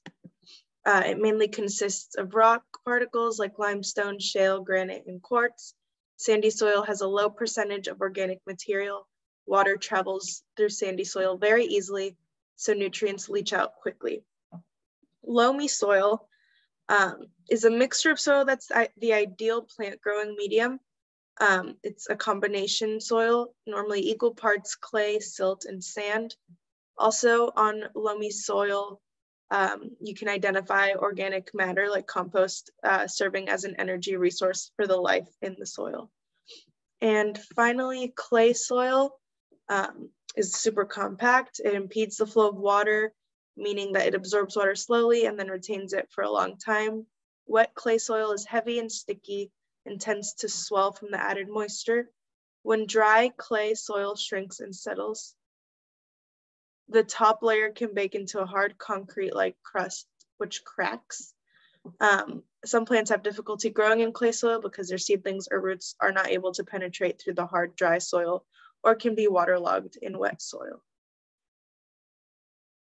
Okay, nói về nước trong các loại đất có 3 loại đất. Trước nhất là đất cát là sandy soil. Đất cát là đất có tỷ lệ cát cao hoặc các hạt đất lớn, chủ yếu bao gồm các hạt đá như đá vôi, đá phiến, sét, đá hoa cương và thạch anh. Đất cát có tỷ lệ vật chất hữu cơ thấp nên nước đi qua đất cát rất dễ dàng. Do đó chất dinh dưỡng bị thoát ra ngoài nhanh chóng. Xong rồi sau đó có đất mùn là loamy soil. Đất mùn là hòa lộn đất tốt nhất để trồng cây, thường có phân bằng nhau của đất, sét, bùn và cát. Cũng có chất hữu cơ giống như phân trộn làm nguồn khí lực cho hệ sinh thái trong đất. Cuối cùng là đất sét là clay soil. Đất sét cản trở dòng chảy của nước vì nó thấm nước chậm và giữ lại lâu. Đất sét ướt nặng và dễ dính và hay nở khi thêm hơi ẩm. Khi khô, đất sét co lại và lún xuống. Lớp trên có thể thành vỏ cứng giống như bê tông và bị nứt. Vài cây khó phát triển trên đất sét vì cây con hoặc rễ không thể thấu vào đất khô cứng và có thể bị úng trong đất ẩm ướt. Thank you, Tom. All right, so this is just a visual representation of the different kinds of soils. You can see the sand one, the water goes straight through. The loamy one, it sits well, and then in the clay, it doesn't really get too far. Bây giờ cái này là hình để cho thấy từ trái bên phải là đất cát, xong rồi đất mùn, xong rồi đất sét. Đất cát thì nước nó chảy qua hết, đất mùn thì nó giữ lại tốt, đất sét thì nó không có thấm đủ. Oops. All right, keeping the moisture and saving water and protecting your soil. So using mulch, covering your soil with mulch, people have mentioned it. Allows you to maintain moisture in the soil. Also, the decomposing mulch feeds the life in the soil. So we have tree leaves and straw over here. Mình nên phủ lớp rơm trên mặt đất để giữ hơi ẩm và khi phân hủy sẽ nuôi hệ sinh thái trong đất. Đó, thấy là hình có lá cây với rơm.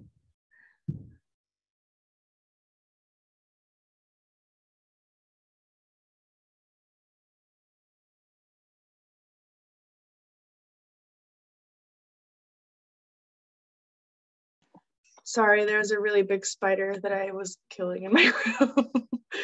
Ooh, scary. I don't know if you saw me look over to the side when I was reading, but I saw it like crawling on the floor. All right.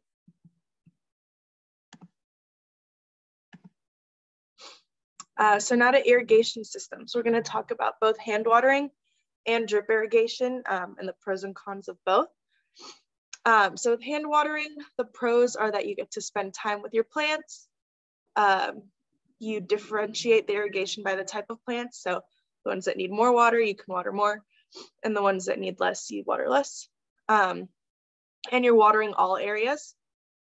The cons are that there's no quantity control. You're gonna have wet leaves and stems, which for summer plants is a big no-no. You're only supposed to water around the base, not get it on the leaves or stems. The soil floods and the nutrients drain. And then for drip irrigation systems, the pros are that it minimizes runoff, minimizes evaporation during application, applies water directly to the root zone, and saves water consumption. And then the cons are that they can leak. There's going to be unwatered areas. You could forget to turn off the water, and that there could be tube blocking, and it might need maintenance. But both systems work, just depends on your consistency and your preference. So there are two ways. Oh, sorry. I'm hearing my aunt speaking Vietnamese in the back, and I was like, oh. Okay. Có hai cách tưới nước, có cách tưới tay hoặc là dùng thủy lợi từng giọt. Cho tưới tay đó, cái lợi tức là dành thời gian với cây, có thể phân biệt cách tưới theo loại cây và tưới nước cho tất cả vườn. Cái bất lợi cho lúc khi mình tưới tay đó là khó hạn chế số lượng lá và thân cây có thể bị ướt, có thể ngập đất, hay là cạn chất dinh dưỡng. Nếu mà mình dùng thủy lợi từng giọt, có cái lợi tức là giảm dòng chảy mặt, giảm bay hơi khi đang tưới, tưới thẳng vào vùng rễ và tiết kiệm nước. Nhưng mà cái bất lợi của thủy lợi từng giọt đó là có thể rỉ nước, có vài vùng không được tưới, có thể mình quên tắt nước, hay là có thể cái ống bị chặn hoặc cần sửa. Nhưng mà cả hai hệ thống đều sử dụng được, thì theo giống như tính nhất trí của quý vị, mình có thể dùng hai cái tùy theo. Thank you. Sandra, can you, sorry to do this to you again, can you just hold off until the end with your question? Yes, I can. Thank you. Okay, so quantity and periodicity are stability and balance, equals stability and balance. So most vegetables need about an inch of water per week, less in the cool weather and more in the hot weather. So in the winter, not as much water. Water deeply, infrequently 2 days a week in cool weather and every other day in the hot weather. For hand watering, water directly on the soil near the base of the plant for 10 to 30 seconds. Avoid getting leaves, flowers, and fruit wet. For drip irrigation, leave water on for 20 to 30 minutes and longer if it's hot. And you can check the moisture of the soil with your finger, just sticking your finger in there about to here. And if the tip of your finger comes out with like wet soil, then you know you're good. Ok, thì số lượng nước và định kỳ thì sẽ lập ra cái sự ổn định và cân bằng cho đất. Đa số rau cải cần 1 inch nước mỗi tuần, ít hơn khi thời tiết mát và nhiều hơn khi thời tiết nóng. Mình phải tưới nước thấm sâu, thường xuyên là 2 ngày mỗi tuần khi trời mát. Khi nóng đó thì tưới 1 ngày, nghỉ 1 ngày. Lúc khi mình tưới tay đó thì tưới thẳng lên đất gần gốc cây trong vòng 10 đến 30 giây. Tránh để lá, hoa và quả bị ướt. Cho hệ thống tưới từng giọt thì mở nước cho đến 20 đến 30 phút, lâu hơn khi trời nóng.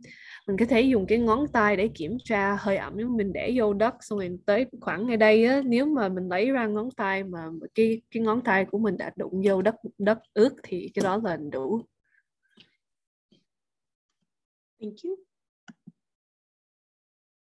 All right, so now we have time for questions and answers. Sandra, what was your question? My question is, I believe I have Sandy, maybe, I forgot. Tammy, you said is the other, the second one is the, Bobby? Yes. I think I have between that and, well, like I said, we use the leaf to put it in there. But what else we can do to help? Like I have my compost. Can I mix it up the compost that I have already to change that environment of being sandy and, you know, if someone can help me with that to make it more like the good soil, you know?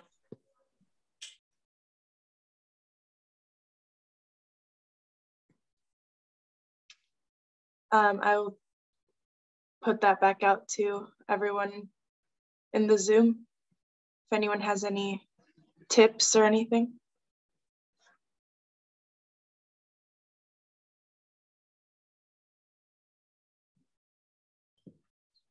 I would mix in some compost for sure. Yeah, like some compost would be good to just give it more structure and more nutrients.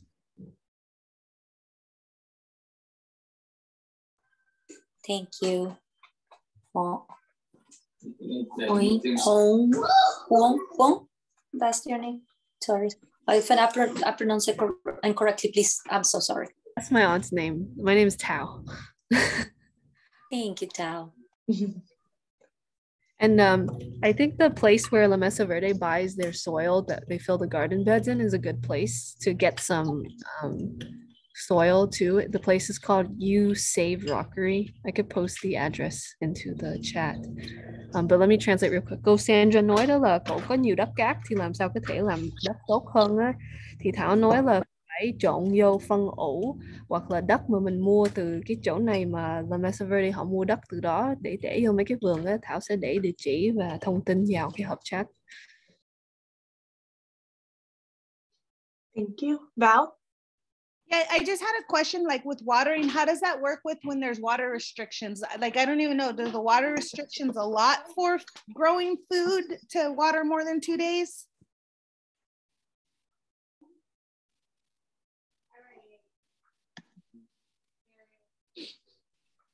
I'll also throw that back out to all the gardeners in the Zoom. It might be something each water district, so I can check over here too.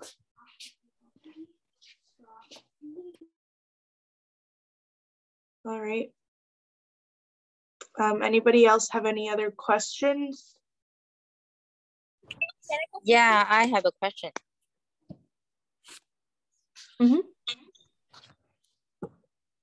Chị ơi, em muốn hỏi là như khi mà mình tưới nước không được tưới lên lá cây, chỉ có tưới ở dưới rễ thôi, phải không? Tại sao ạ? She asked, why is it that when we water, we don't water on the leaves and only at the base? I mean, I could answer that. But for the English speaking folks, the reason you don't pour on the leaves is because it could cause the leaves to burn, especially with like the water on the leaves and the sun. It could cause the leaves to burn. It could cause there to be mildew or mold to develop on the leaves. And so that's why you want to do it directly into the soil. Sorry, there's some background noise. Thank you.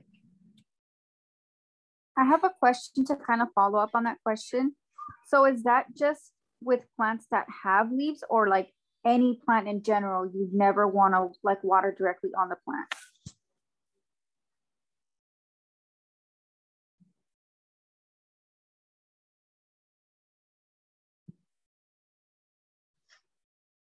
Anybody in here want to answer that? Well, it's definitely not true that you would never want to get water on the plant, because there are lots of kinds of bugs where water and soapy water, either just spray of water itself or a spray of soapy water, are things that are used to deter some kinds of insects.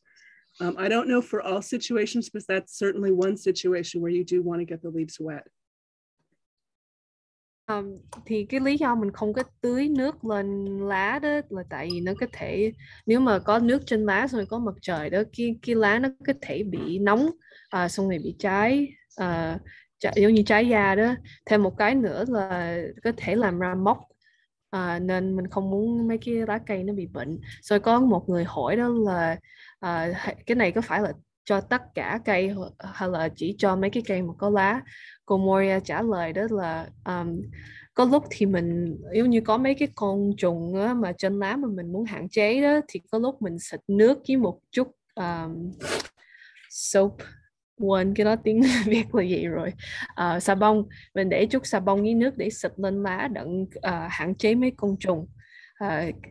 Lúc khi đó thì mình muốn nước nó trên lá, nhưng mà ít khi nào mình để nước trên lá hết. Ok, thank you. Còn nữa, nói là xịt miếng xà bông với nước, pha với nước thì xà bông là loại nào cũng được hay là cái loại nào xài cho lá chị ha? Thank you. Is there a best dish dish soap? Oh, sorry, it is dish soap. Was there a soap that goes well with like controlling pests? And I've learned that it's mostly Dawn dish soap. Correct me if I'm wrong, like a little bit of that or Bronner's. I don't know what the right answer is to that, but I personally would use an organic soap like Dr. Bronner's.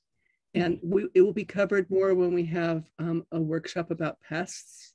There will be discussion about using soap. It's not useful for all pests, but sometimes just a spray of water is also useful. But if you're going to use soap, I personally would use an organic soap like Dr. Bronner's. Cô Moria nói là mình nên dùng cái xà bông hữu cơ, giống như nó kêu bằng Dr. Bronner's, và mình chỉ dùng một chút thôi. Mà xà bông đó có cái hình không? Có thể show cho em cái hình để em đi mua không ạ? Yeah, em sẽ để vô chat. She asked for a picture, so I'll put it in. Thank you. Val?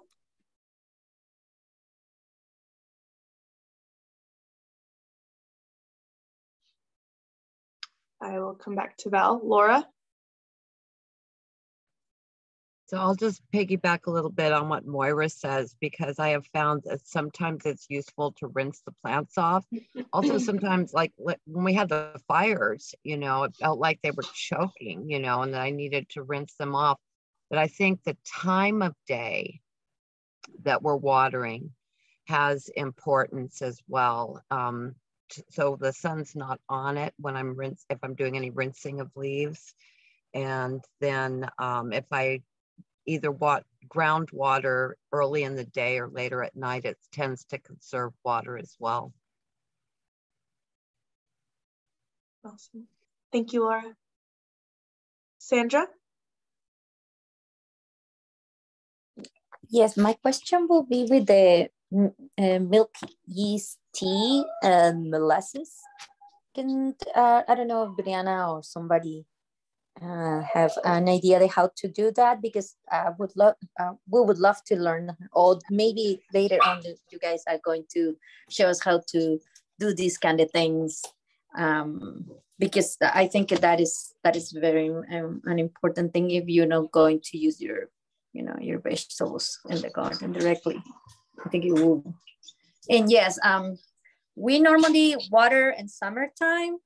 In my garden, we water very early in the morning, very late at night, because I know when you water the leaves too, it is another thing with the sun, it burns them. And if you water it in the middle of the day, you really don't let the water soak deeply. It dries so quick. And here in San Jose, it's very hot, you know. I think very early in the morning, water it, because sometimes the water comes hot too, and it can kill the plant too. Thank you.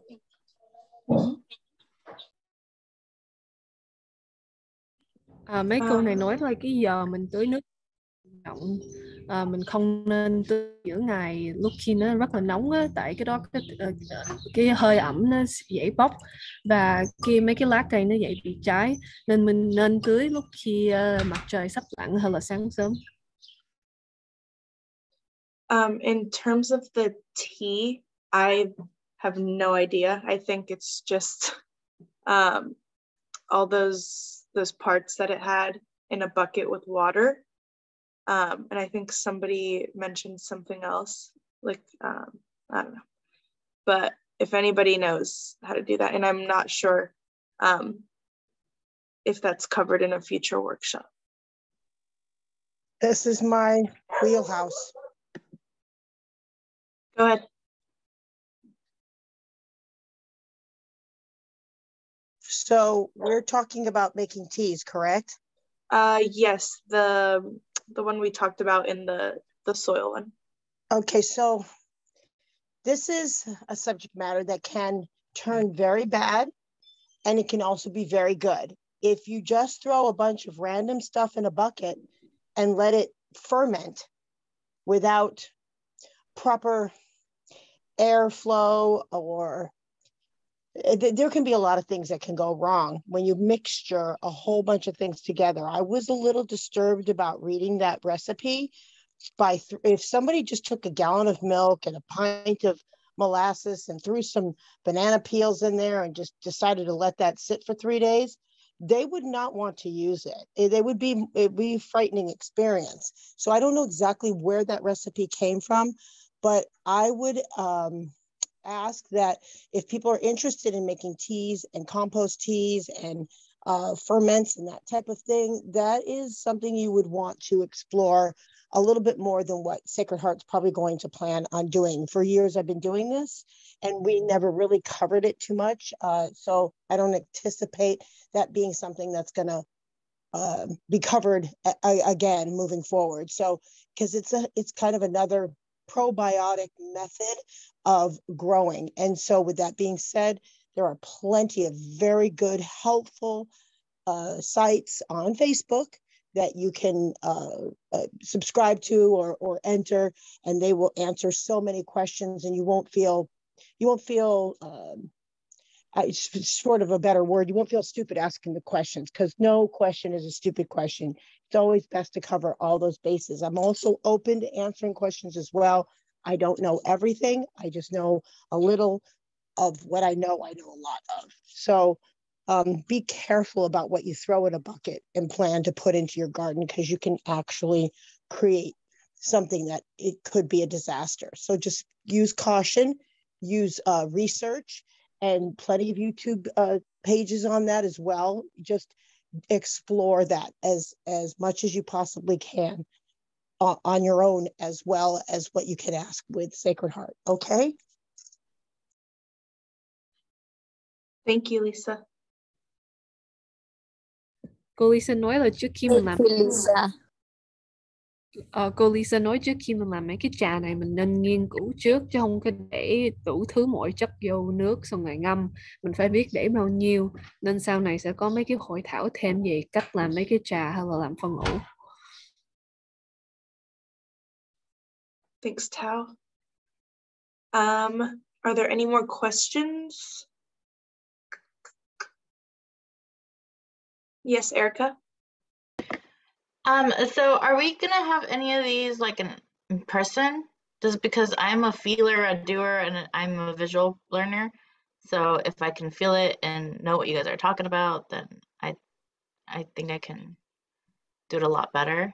Are we gonna have for now through the spring plant distribution, which is in April, so the March workshop will also be online, but we are going to be regrouping and revisiting the idea of having in-person workshops afterwards. The COVID situation looks like it's getting better, so hopefully by May that workshop will be in person. This plant distribution will be in person also. I'm pretty certain.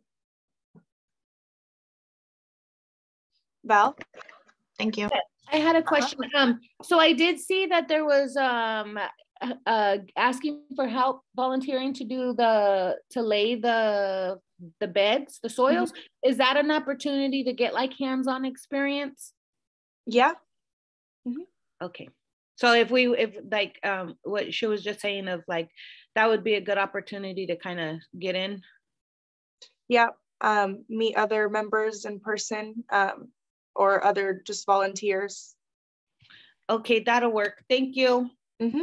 If we I'll wait till after, sorry. That's okay, you can ask your question. If we responded to those emails with, will somebody reach out to us? Yes. Okay. If anyone responded to that email, or was going to and was interested in helping on Monday, that one is going to be rescheduled. So it's Tuesday, Wednesday, Friday this coming week. Okay, thank you. All right, so just some announcements. First one is about VITA. It's helping with your tax preparation. If you're interested in this, in getting help, just send an email to taxhelp@sacredheartcs.org. Then this California Small Farm Conference is February 27th through March 2nd. Fernando will be talking, I believe, at one of the, he's a panelist or something like that. So if you're interested, you can register here. I will send in that the link in the chat right now. And then the Fresh Approach Mobile Farmers Market, the number for it is here at the bottom, and the email is right there as well. Let me share that in the chat. Yes, Tal. What is the Fresh Approach Mobile Farmers Market? That's a good question. Does anybody know what the Fresh Approach Mobile Farmers Market is?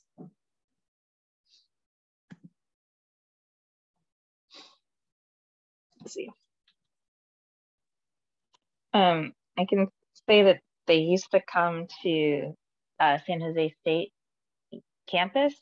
I don't know that much about them, but so what my experience of them was it's essentially like a food truck kind of vehicle, but they sell fresh produce out of it. Thank you, Carly. Let me translate real quick. Hồi nãy thì có một câu hỏi, mấy cái hội thảo mà học cái phân ngữ có bao giờ sẽ trực tiếp không hay là chỉ trên mạng thôi. Rồi cô Rihanna nói đó là khoảng tháng 5 có thể có vài lớp sẽ trực tiếp, đặng mình có thể như dùng tay có mặt ở đó. Và có những thông báo ở đây đó là nếu mình cần giúp khai thế thì có thể email cho Sacred Heart taxhelp@sacredheartcs.org để họ giúp khai thế. Có cái hội nghị trên mạng cho những người làm nông nghiệp mà mấy cái nông trại nhỏ, anh Fernando sẽ trình bày ở cái hội nghị này, mình có thể đăng ký ở đây.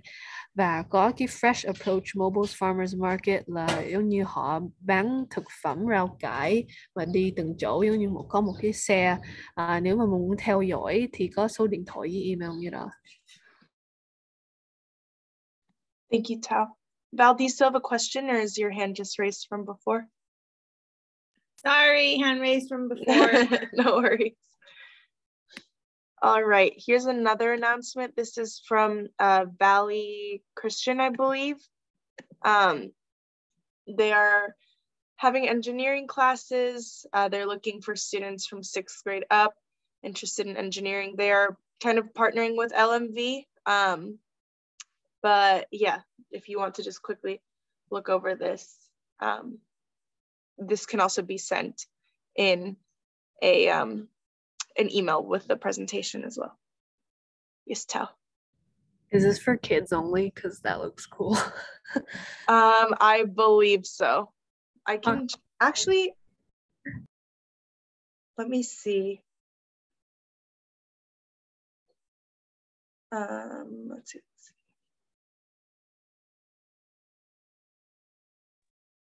Yeah, I'd also like to do that. And I am no longer in 6th grade, unfortunately. It says ages 11 and up. Range would be 11 years old to adult learners. So there you go. Yay. Cái này là lớp học để nói sao engineer, để học làm mấy cái nghệ thuật trong vườn, họ sẽ email ra. Cái này mấy đứa lớp 6 trở lên, mấy người lớn cũng có thể học. So the email is down at the bottom there, but like I said, I'll send this flyer out when we send out the presentations and the recordings. Alrighty. And then here's the days that we have this coming week. Tuesday, we have 10 a.m. and 2 p.m. Wednesday, 10 a.m. and Friday, 10 a.m. They're about 3 hours long, depending on how many volunteers we have and how many beds and what size beds we're making or filling. But if you're available and interested, just let me know and I will look over those emails of people who have already responded. Họ cần người tình nguyện để giúp sắp xếp mấy cái vườn cho mấy ngày sau đây, thứ ba, thứ tư, thứ sáu, mỗi cái khoảng 3 tiếng thì theo bao nhiêu người tình nguyện và mấy cái vườn bao nhiêu, bự bao nhiêu. Nên nếu mà muốn giúp thì cứ liên lạc cô Brianna. Thank you. And then lastly, these are our social medias, our Facebook, our YouTube, and our Instagram. YouTube is where you'll be able to find the recordings of the workshops. And then Instagram and Facebook, you'll see all of our fun posts about everything going on. And I believe that is all. Yep. Alrighty. Does anybody have any final questions that came up within those slides? No.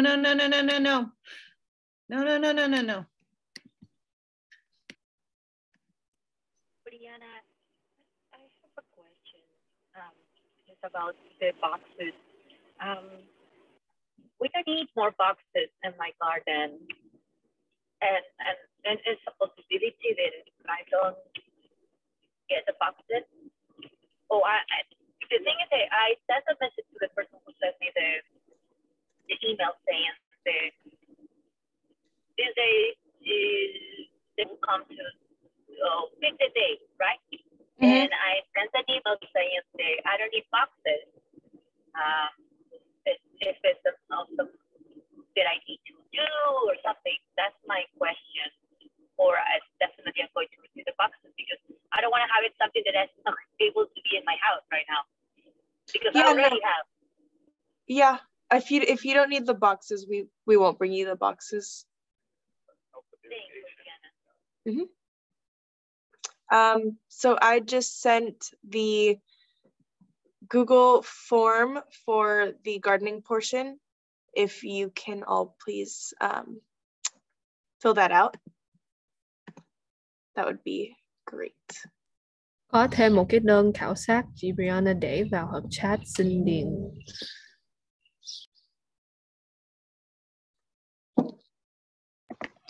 Hey Brianna, random question.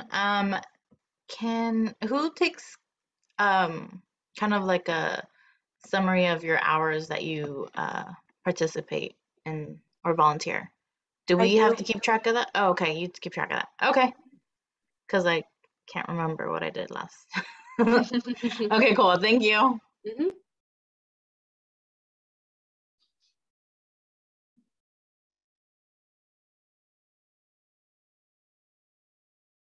Yes, thank you so much, Tao. Yeah, it's fun.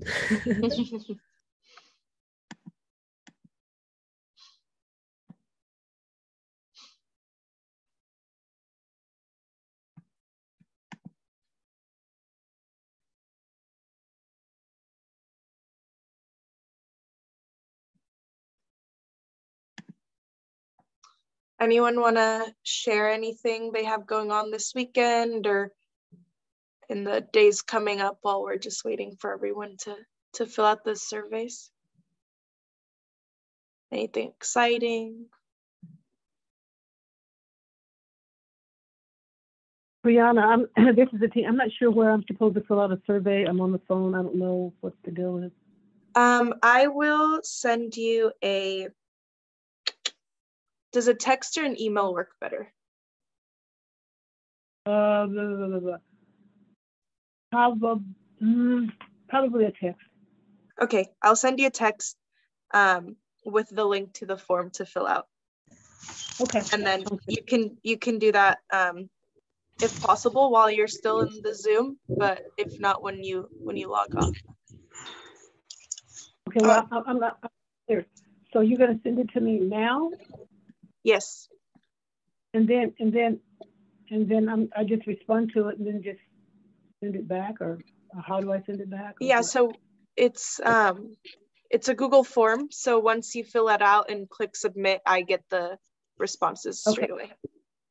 So you're going to send that to me in the time session, or you'll be sending it later? I'll send it to you right now, but you can answer it now or later. Okay, all right, sounds good. Thank you. Excuse me, can you send me one too, please? Because I'm on my phone. Yes, who said that? Sorry, I was not on the. It's okay, Lisa Landry. Thank you. Yeah, no, thank you. I wasn't able to fill out either one of those forms. I'd be more than glad to do so. Okay, I'll send you the other one as well. All right, thanks.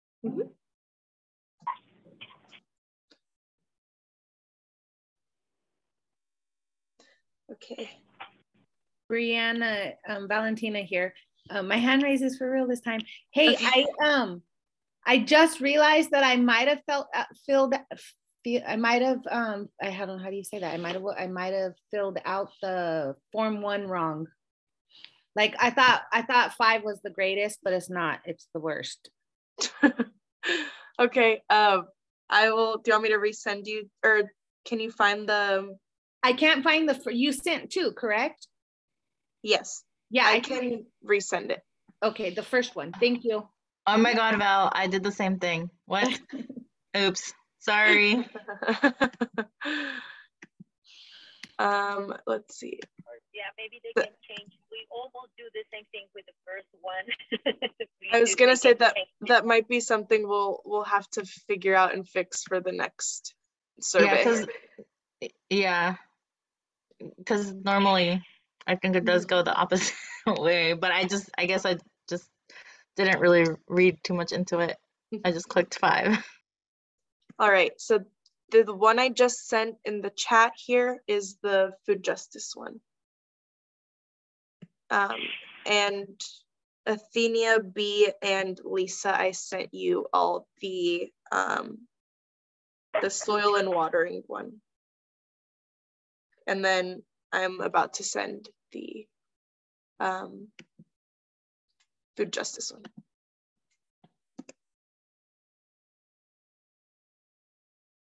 So I'm not really clear to the thing.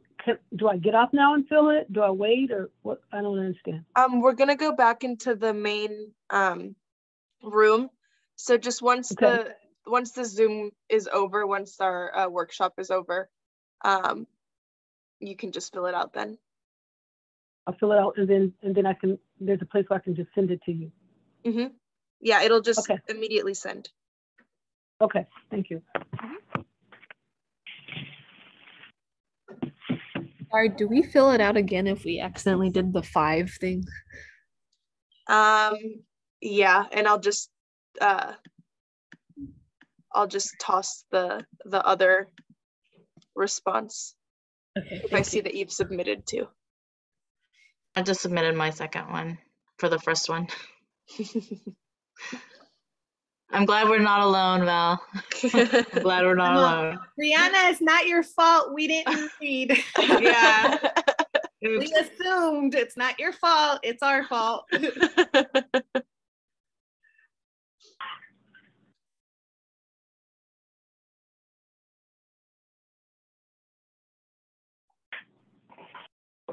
Tao, sorry. Okay. And then Sandra, do you have a question?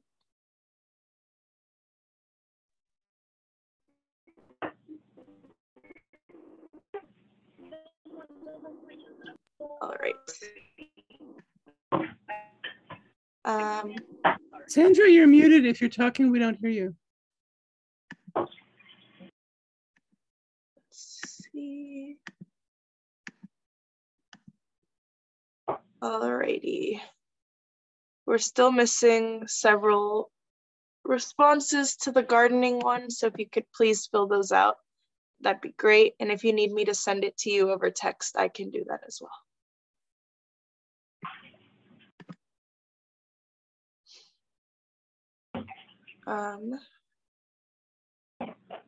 All right, and I just got the okay from Fernando that they are ready in the other room. So if you're filling out those forms, you can finish filling those out and then just join us in the other room. Thank you all. See you in the other room.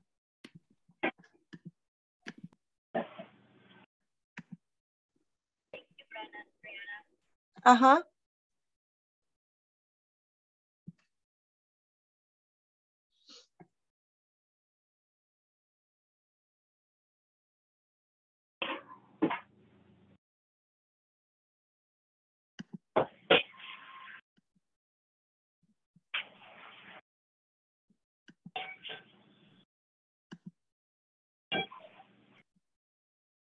So, Brianna, are you there? Yes. How are you? Good. How are you? Doing well. How was the presentation in the English part? I think it went well. That's great. You're going to have to ask my audience. I don't know. We will see the evaluations, the survey evaluations. They told me they said they messed up, but they might just be giving me low rating. Lo que le estoy preguntando a Brianna es cómo le fue a ella facilitando el taller en inglés. Ella decía, bueno, pregúntale aquí a los jardineros que están acá. Yo le dije, voy a revisar la evaluación que todos hicieron. Así que veremos. I hope everyone fill out the survey for the gardening part and the food justice. After this workshop, we review every single commentary and opinion of the surveys, because from the surveys, we get your thoughts and ideas about what areas we need to improve. So para nosotros es muy importante las encuestas, porque desde ahí es donde nosotros analizamos qué cosas mejorar en el taller. Si nosotros no vemos ningún comentario de qué cosas mejorar o qué cosas se hicieron bien, para nosotros como equipo es muy difícil entender qué cosas ustedes necesitan o cómo hacer esto mucho más accesible. So Brianna, what about if we start with the announcement? We did them in the other room. What? ¿Hay alguien? Brianna, ¿puedes identificar quién tiene el micrófono prendido y ponerlo en mudo, por favor? Gracias. So, lo que acaba de decirme Brianna es que ellos ya hicieron los anuncios en su propio idioma, así que se nos adelantaron. Mira a ellos.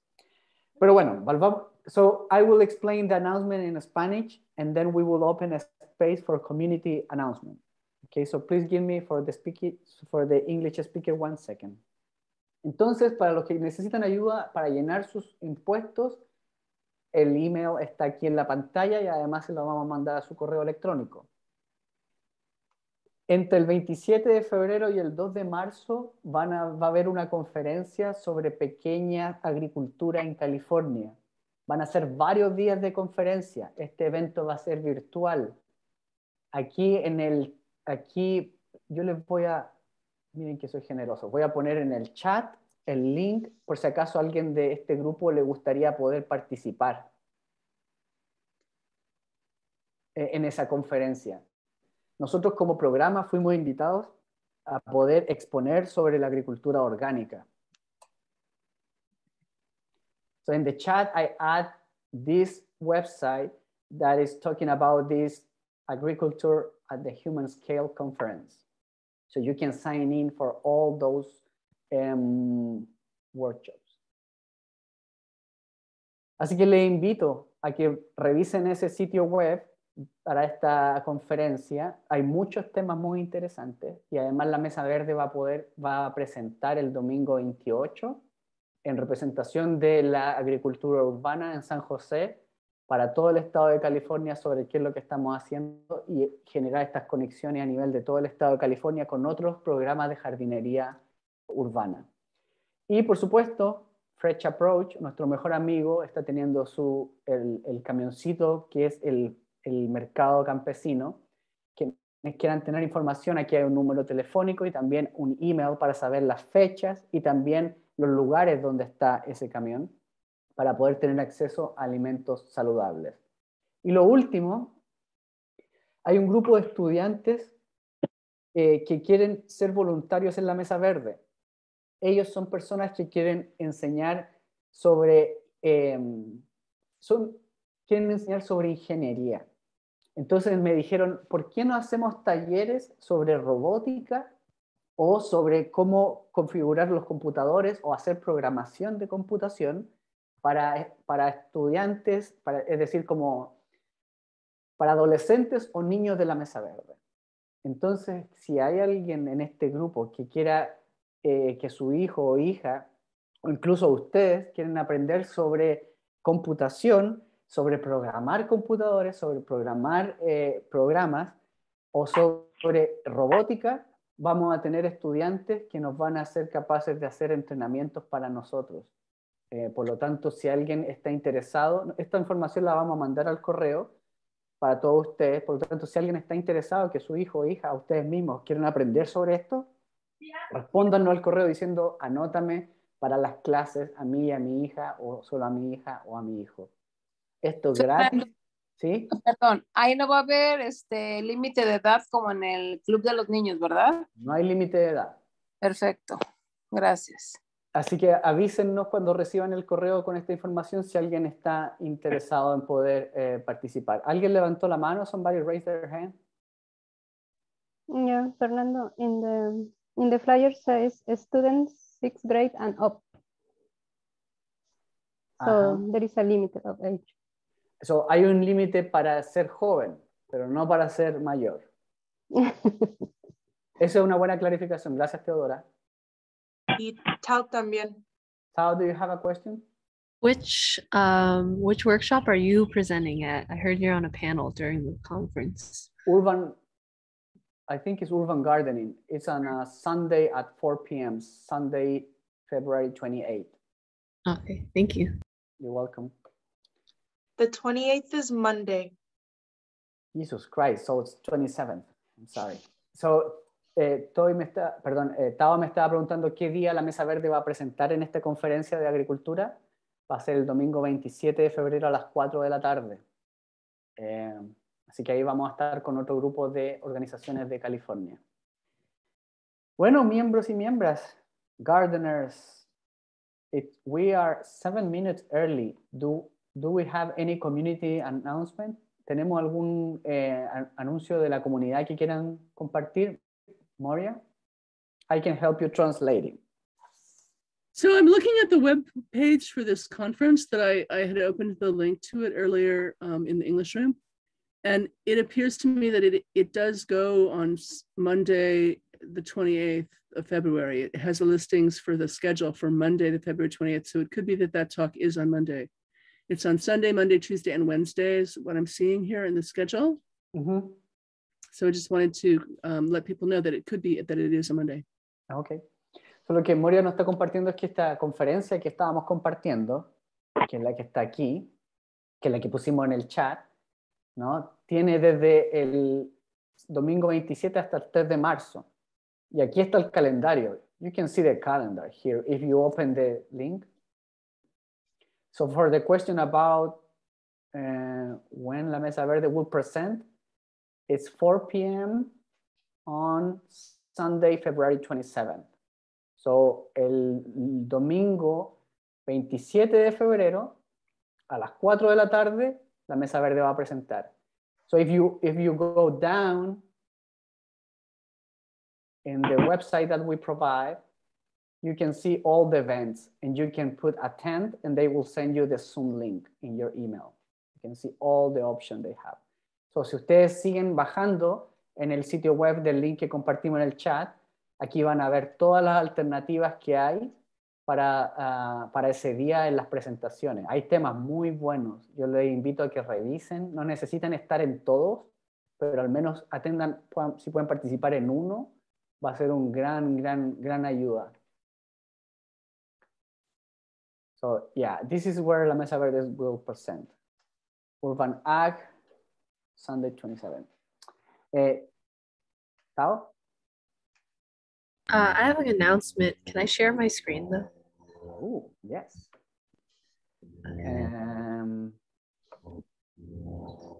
Okay, so go ahead. I'll have the flyer in Spanish too, but on Valentine's Day, on Monday, there's going to be an action for San Jose families coming together in support of establishing a Community Opportunity to Purchase Act, which will basically, if housing goes on sale in San Jose, then this law would allow tenants and nonprofits to buy the housing rather than a big corporation coming in to buy it. So it could stop displacement. So they're having a little event on Monday, 12 to 1:30. You drive through to Somos Mayfair to show love for people who have been displaced from San Jose. And there will be some free goodies, some free masks and COVID tests when you stop by. This is the flyer in Spanish. So, lo que está compartiendo Tao es que el Día de los Enamorados, el 14 de febrero, el lunes, desde las 12 hasta las 1 p.m., va a haber un evento para apoyar la idea de que se aprueben leyes en California y aquí también en Santa Clara, para que si hay un edificio donde viven muchas personas, se ponga a la venta, los que son arrendatarios de ese edificio puedan juntarse y comprar ese edificio entre todos, en vez de que ese edificio sea comprado por las grandes corporaciones de tecnología y se echen a toda la familia y se construyan casas más elegantes y se termine el desplazamiento. Entonces, la idea es, va a ser una actividad para hacer fuerza para que esa ley pueda ser presentada y aprobada. ¿Dónde va a ser la actividad? Ahí está la dirección, en Somos Mayfair. Va a ser un evento en auto, por lo tanto van a poder manejar y pasar ahí, tocar la bocina a las 12 p.m. y a las 1:30 p.m. el 14 de febrero. We will, if you send us in an email these flyers, we can add these flyers when we send the presentation. That will be great. So, esta información la vamos a compartir cuando mandemos las presentaciones y el correo a todos los miembros. Marta. El taller de la comida como indígena, ¿va a haber un costo o es gratuito o cómo es el proceso? So Marta was asking about if these trainings that we put here in the chat, if they are free, you need to pay. All these conferences are free. Todas las conferencias que están ahí son gratis. Van a estar bilingües. So all the presentations will be it's free, bilingual, so you can attend wherever you want.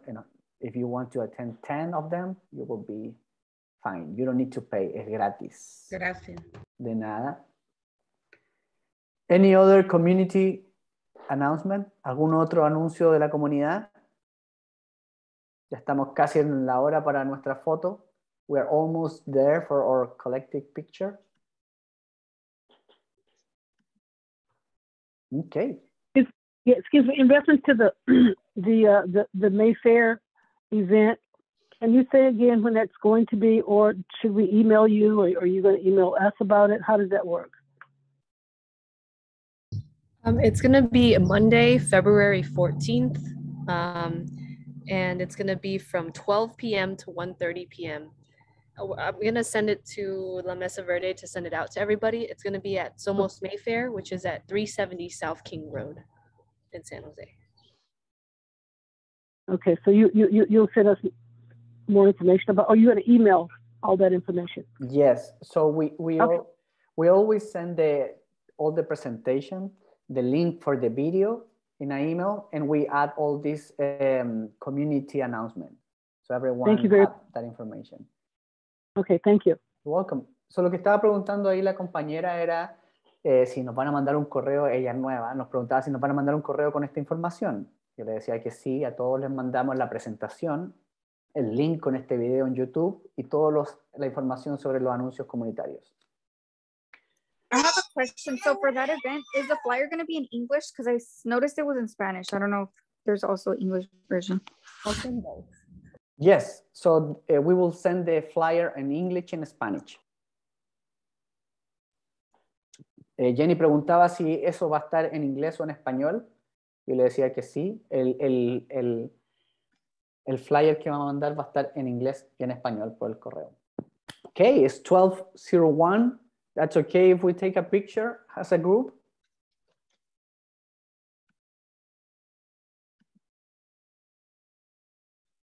Okay. Everyone is turning on the camera. That's good. I like it. Okay, Brianna, are you ready? ¿Está lista para la foto? ¿Están todos listos para la foto? Tao está con su perro. Tao, your dog is so ready for the picture. Oh, Verónica también. Okay, so I'm gonna try to do this. 1, 2, 3. So let me see if Sandra was taking a picture, I think, with somebody driving. Be careful. Okay, I'm gonna take one more. 1, 2, 3. Traten de sonreír. One more if you close your eyes. This is the last one, and we can start enjoying our weekend. Okay, 1, open your eyes. 2 and 3. Okay, I hope that was enough. Thank you for bringing your dogs to the picture. I love that. I hope that you have a great weekend. Brianna, thank you so much for facilitating this workshop with us. And we will be in contact about the volunteer opportunities for everyone. So don't lose that. So muchas gracias a todos los que estuvieron aquí con nosotros. Que estén muy bien. Quiero felicitar y agradecer a Brianna por facilitar los talleres de justicia alimentaria y jardinería en español. Y vamos a estar compartiendo todas las oportunidades para ser voluntario en la instalación de las camas. Thank you so much, everyone. It was great to see you. And Bye, thank you everyone. so much. Thank you so Thank much you. to Tao Thank you for so much. translating everything Thank into you. Vietnamese. Y gracias a Tao por trasladando todo. Nos vemos el lunes. Nos vemos el lunes. Bye, El lunes. everyone. Bye. Have a good weekend. Thank you, Bob. Bye. Bye.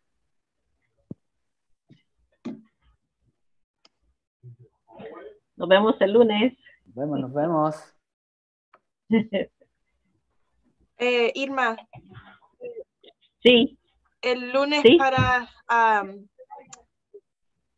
hacer la instalación, ¿de eso decís? Ajá. Se canceló el del lunes. Ok. Está bien. Bueno, entonces está bien. Qué bueno que le avisamos. Ajá, gracias. Nos vemos el viernes entonces. ¿El miércoles? Viernes. ¿Miércoles? ¿Miércoles? Viernes, ok. Sí, viernes. Viernes, perfecto. Ok. Gracias. Nos Sí, de hablamos. nada. Sandra, ¿quería hacer una pregunta? Gracias, Elisa. Un abrazo. Mi pregunta es relacionada con los documentos. No he podido hacer el DocuSign y tampoco he podido firmarlo de la otra manera como me lo han mandado. Entonces tampoco puedo imprimir el papel porque no me permite imprimirlo para poderlo firmar y faxearlo o hacer el envío por escáner. Entonces esto no sé qué hacer ya. O sea, espero verlos a ustedes cuando hagan. Sí, cuando nosotros vayamos a instalar tu cama, vamos a llevar los papeles impresos y ahí los firmamos. Dar es otra pregunta que tengo. Gracias, Brianna. Yo sé que iba a decir algo. Yo no necesito caja. Ajá. Yo soy la que yo lo que necesito, porque ya tengo muchas. Yo lo que necesito es el sistema de irrigación nomás. ¿Tampoco tierra? Oh, tierra sí, por favor. Mm. Para mis próximas cajas, bueno, no cajas. Lo que pasa es que hemos destruido todo lo donde estaba mi grass Ya. y vamos a hacer más espacio para lanzar más vegetales. Entonces sí vamos a necesitar tierra y Bueno. mulch en todo lo que tengan vamos a necesitar. Vale, no hay problema. So, cuando nosotros llevemos la tierra, hacemos la instalación del sistema de riego y llevamos los papeles. Muchísimas gracias, te voy a agradecer bastante. De nada, estamos en contacto. Cualquier cosa, tiene el contacto de Brianna, sino también mi correo. Bueno. Claro que sí, gracias. Alessandra, que esté muy bien. Que tengan buen fin de semana. Have a great weekend, everyone. Bye.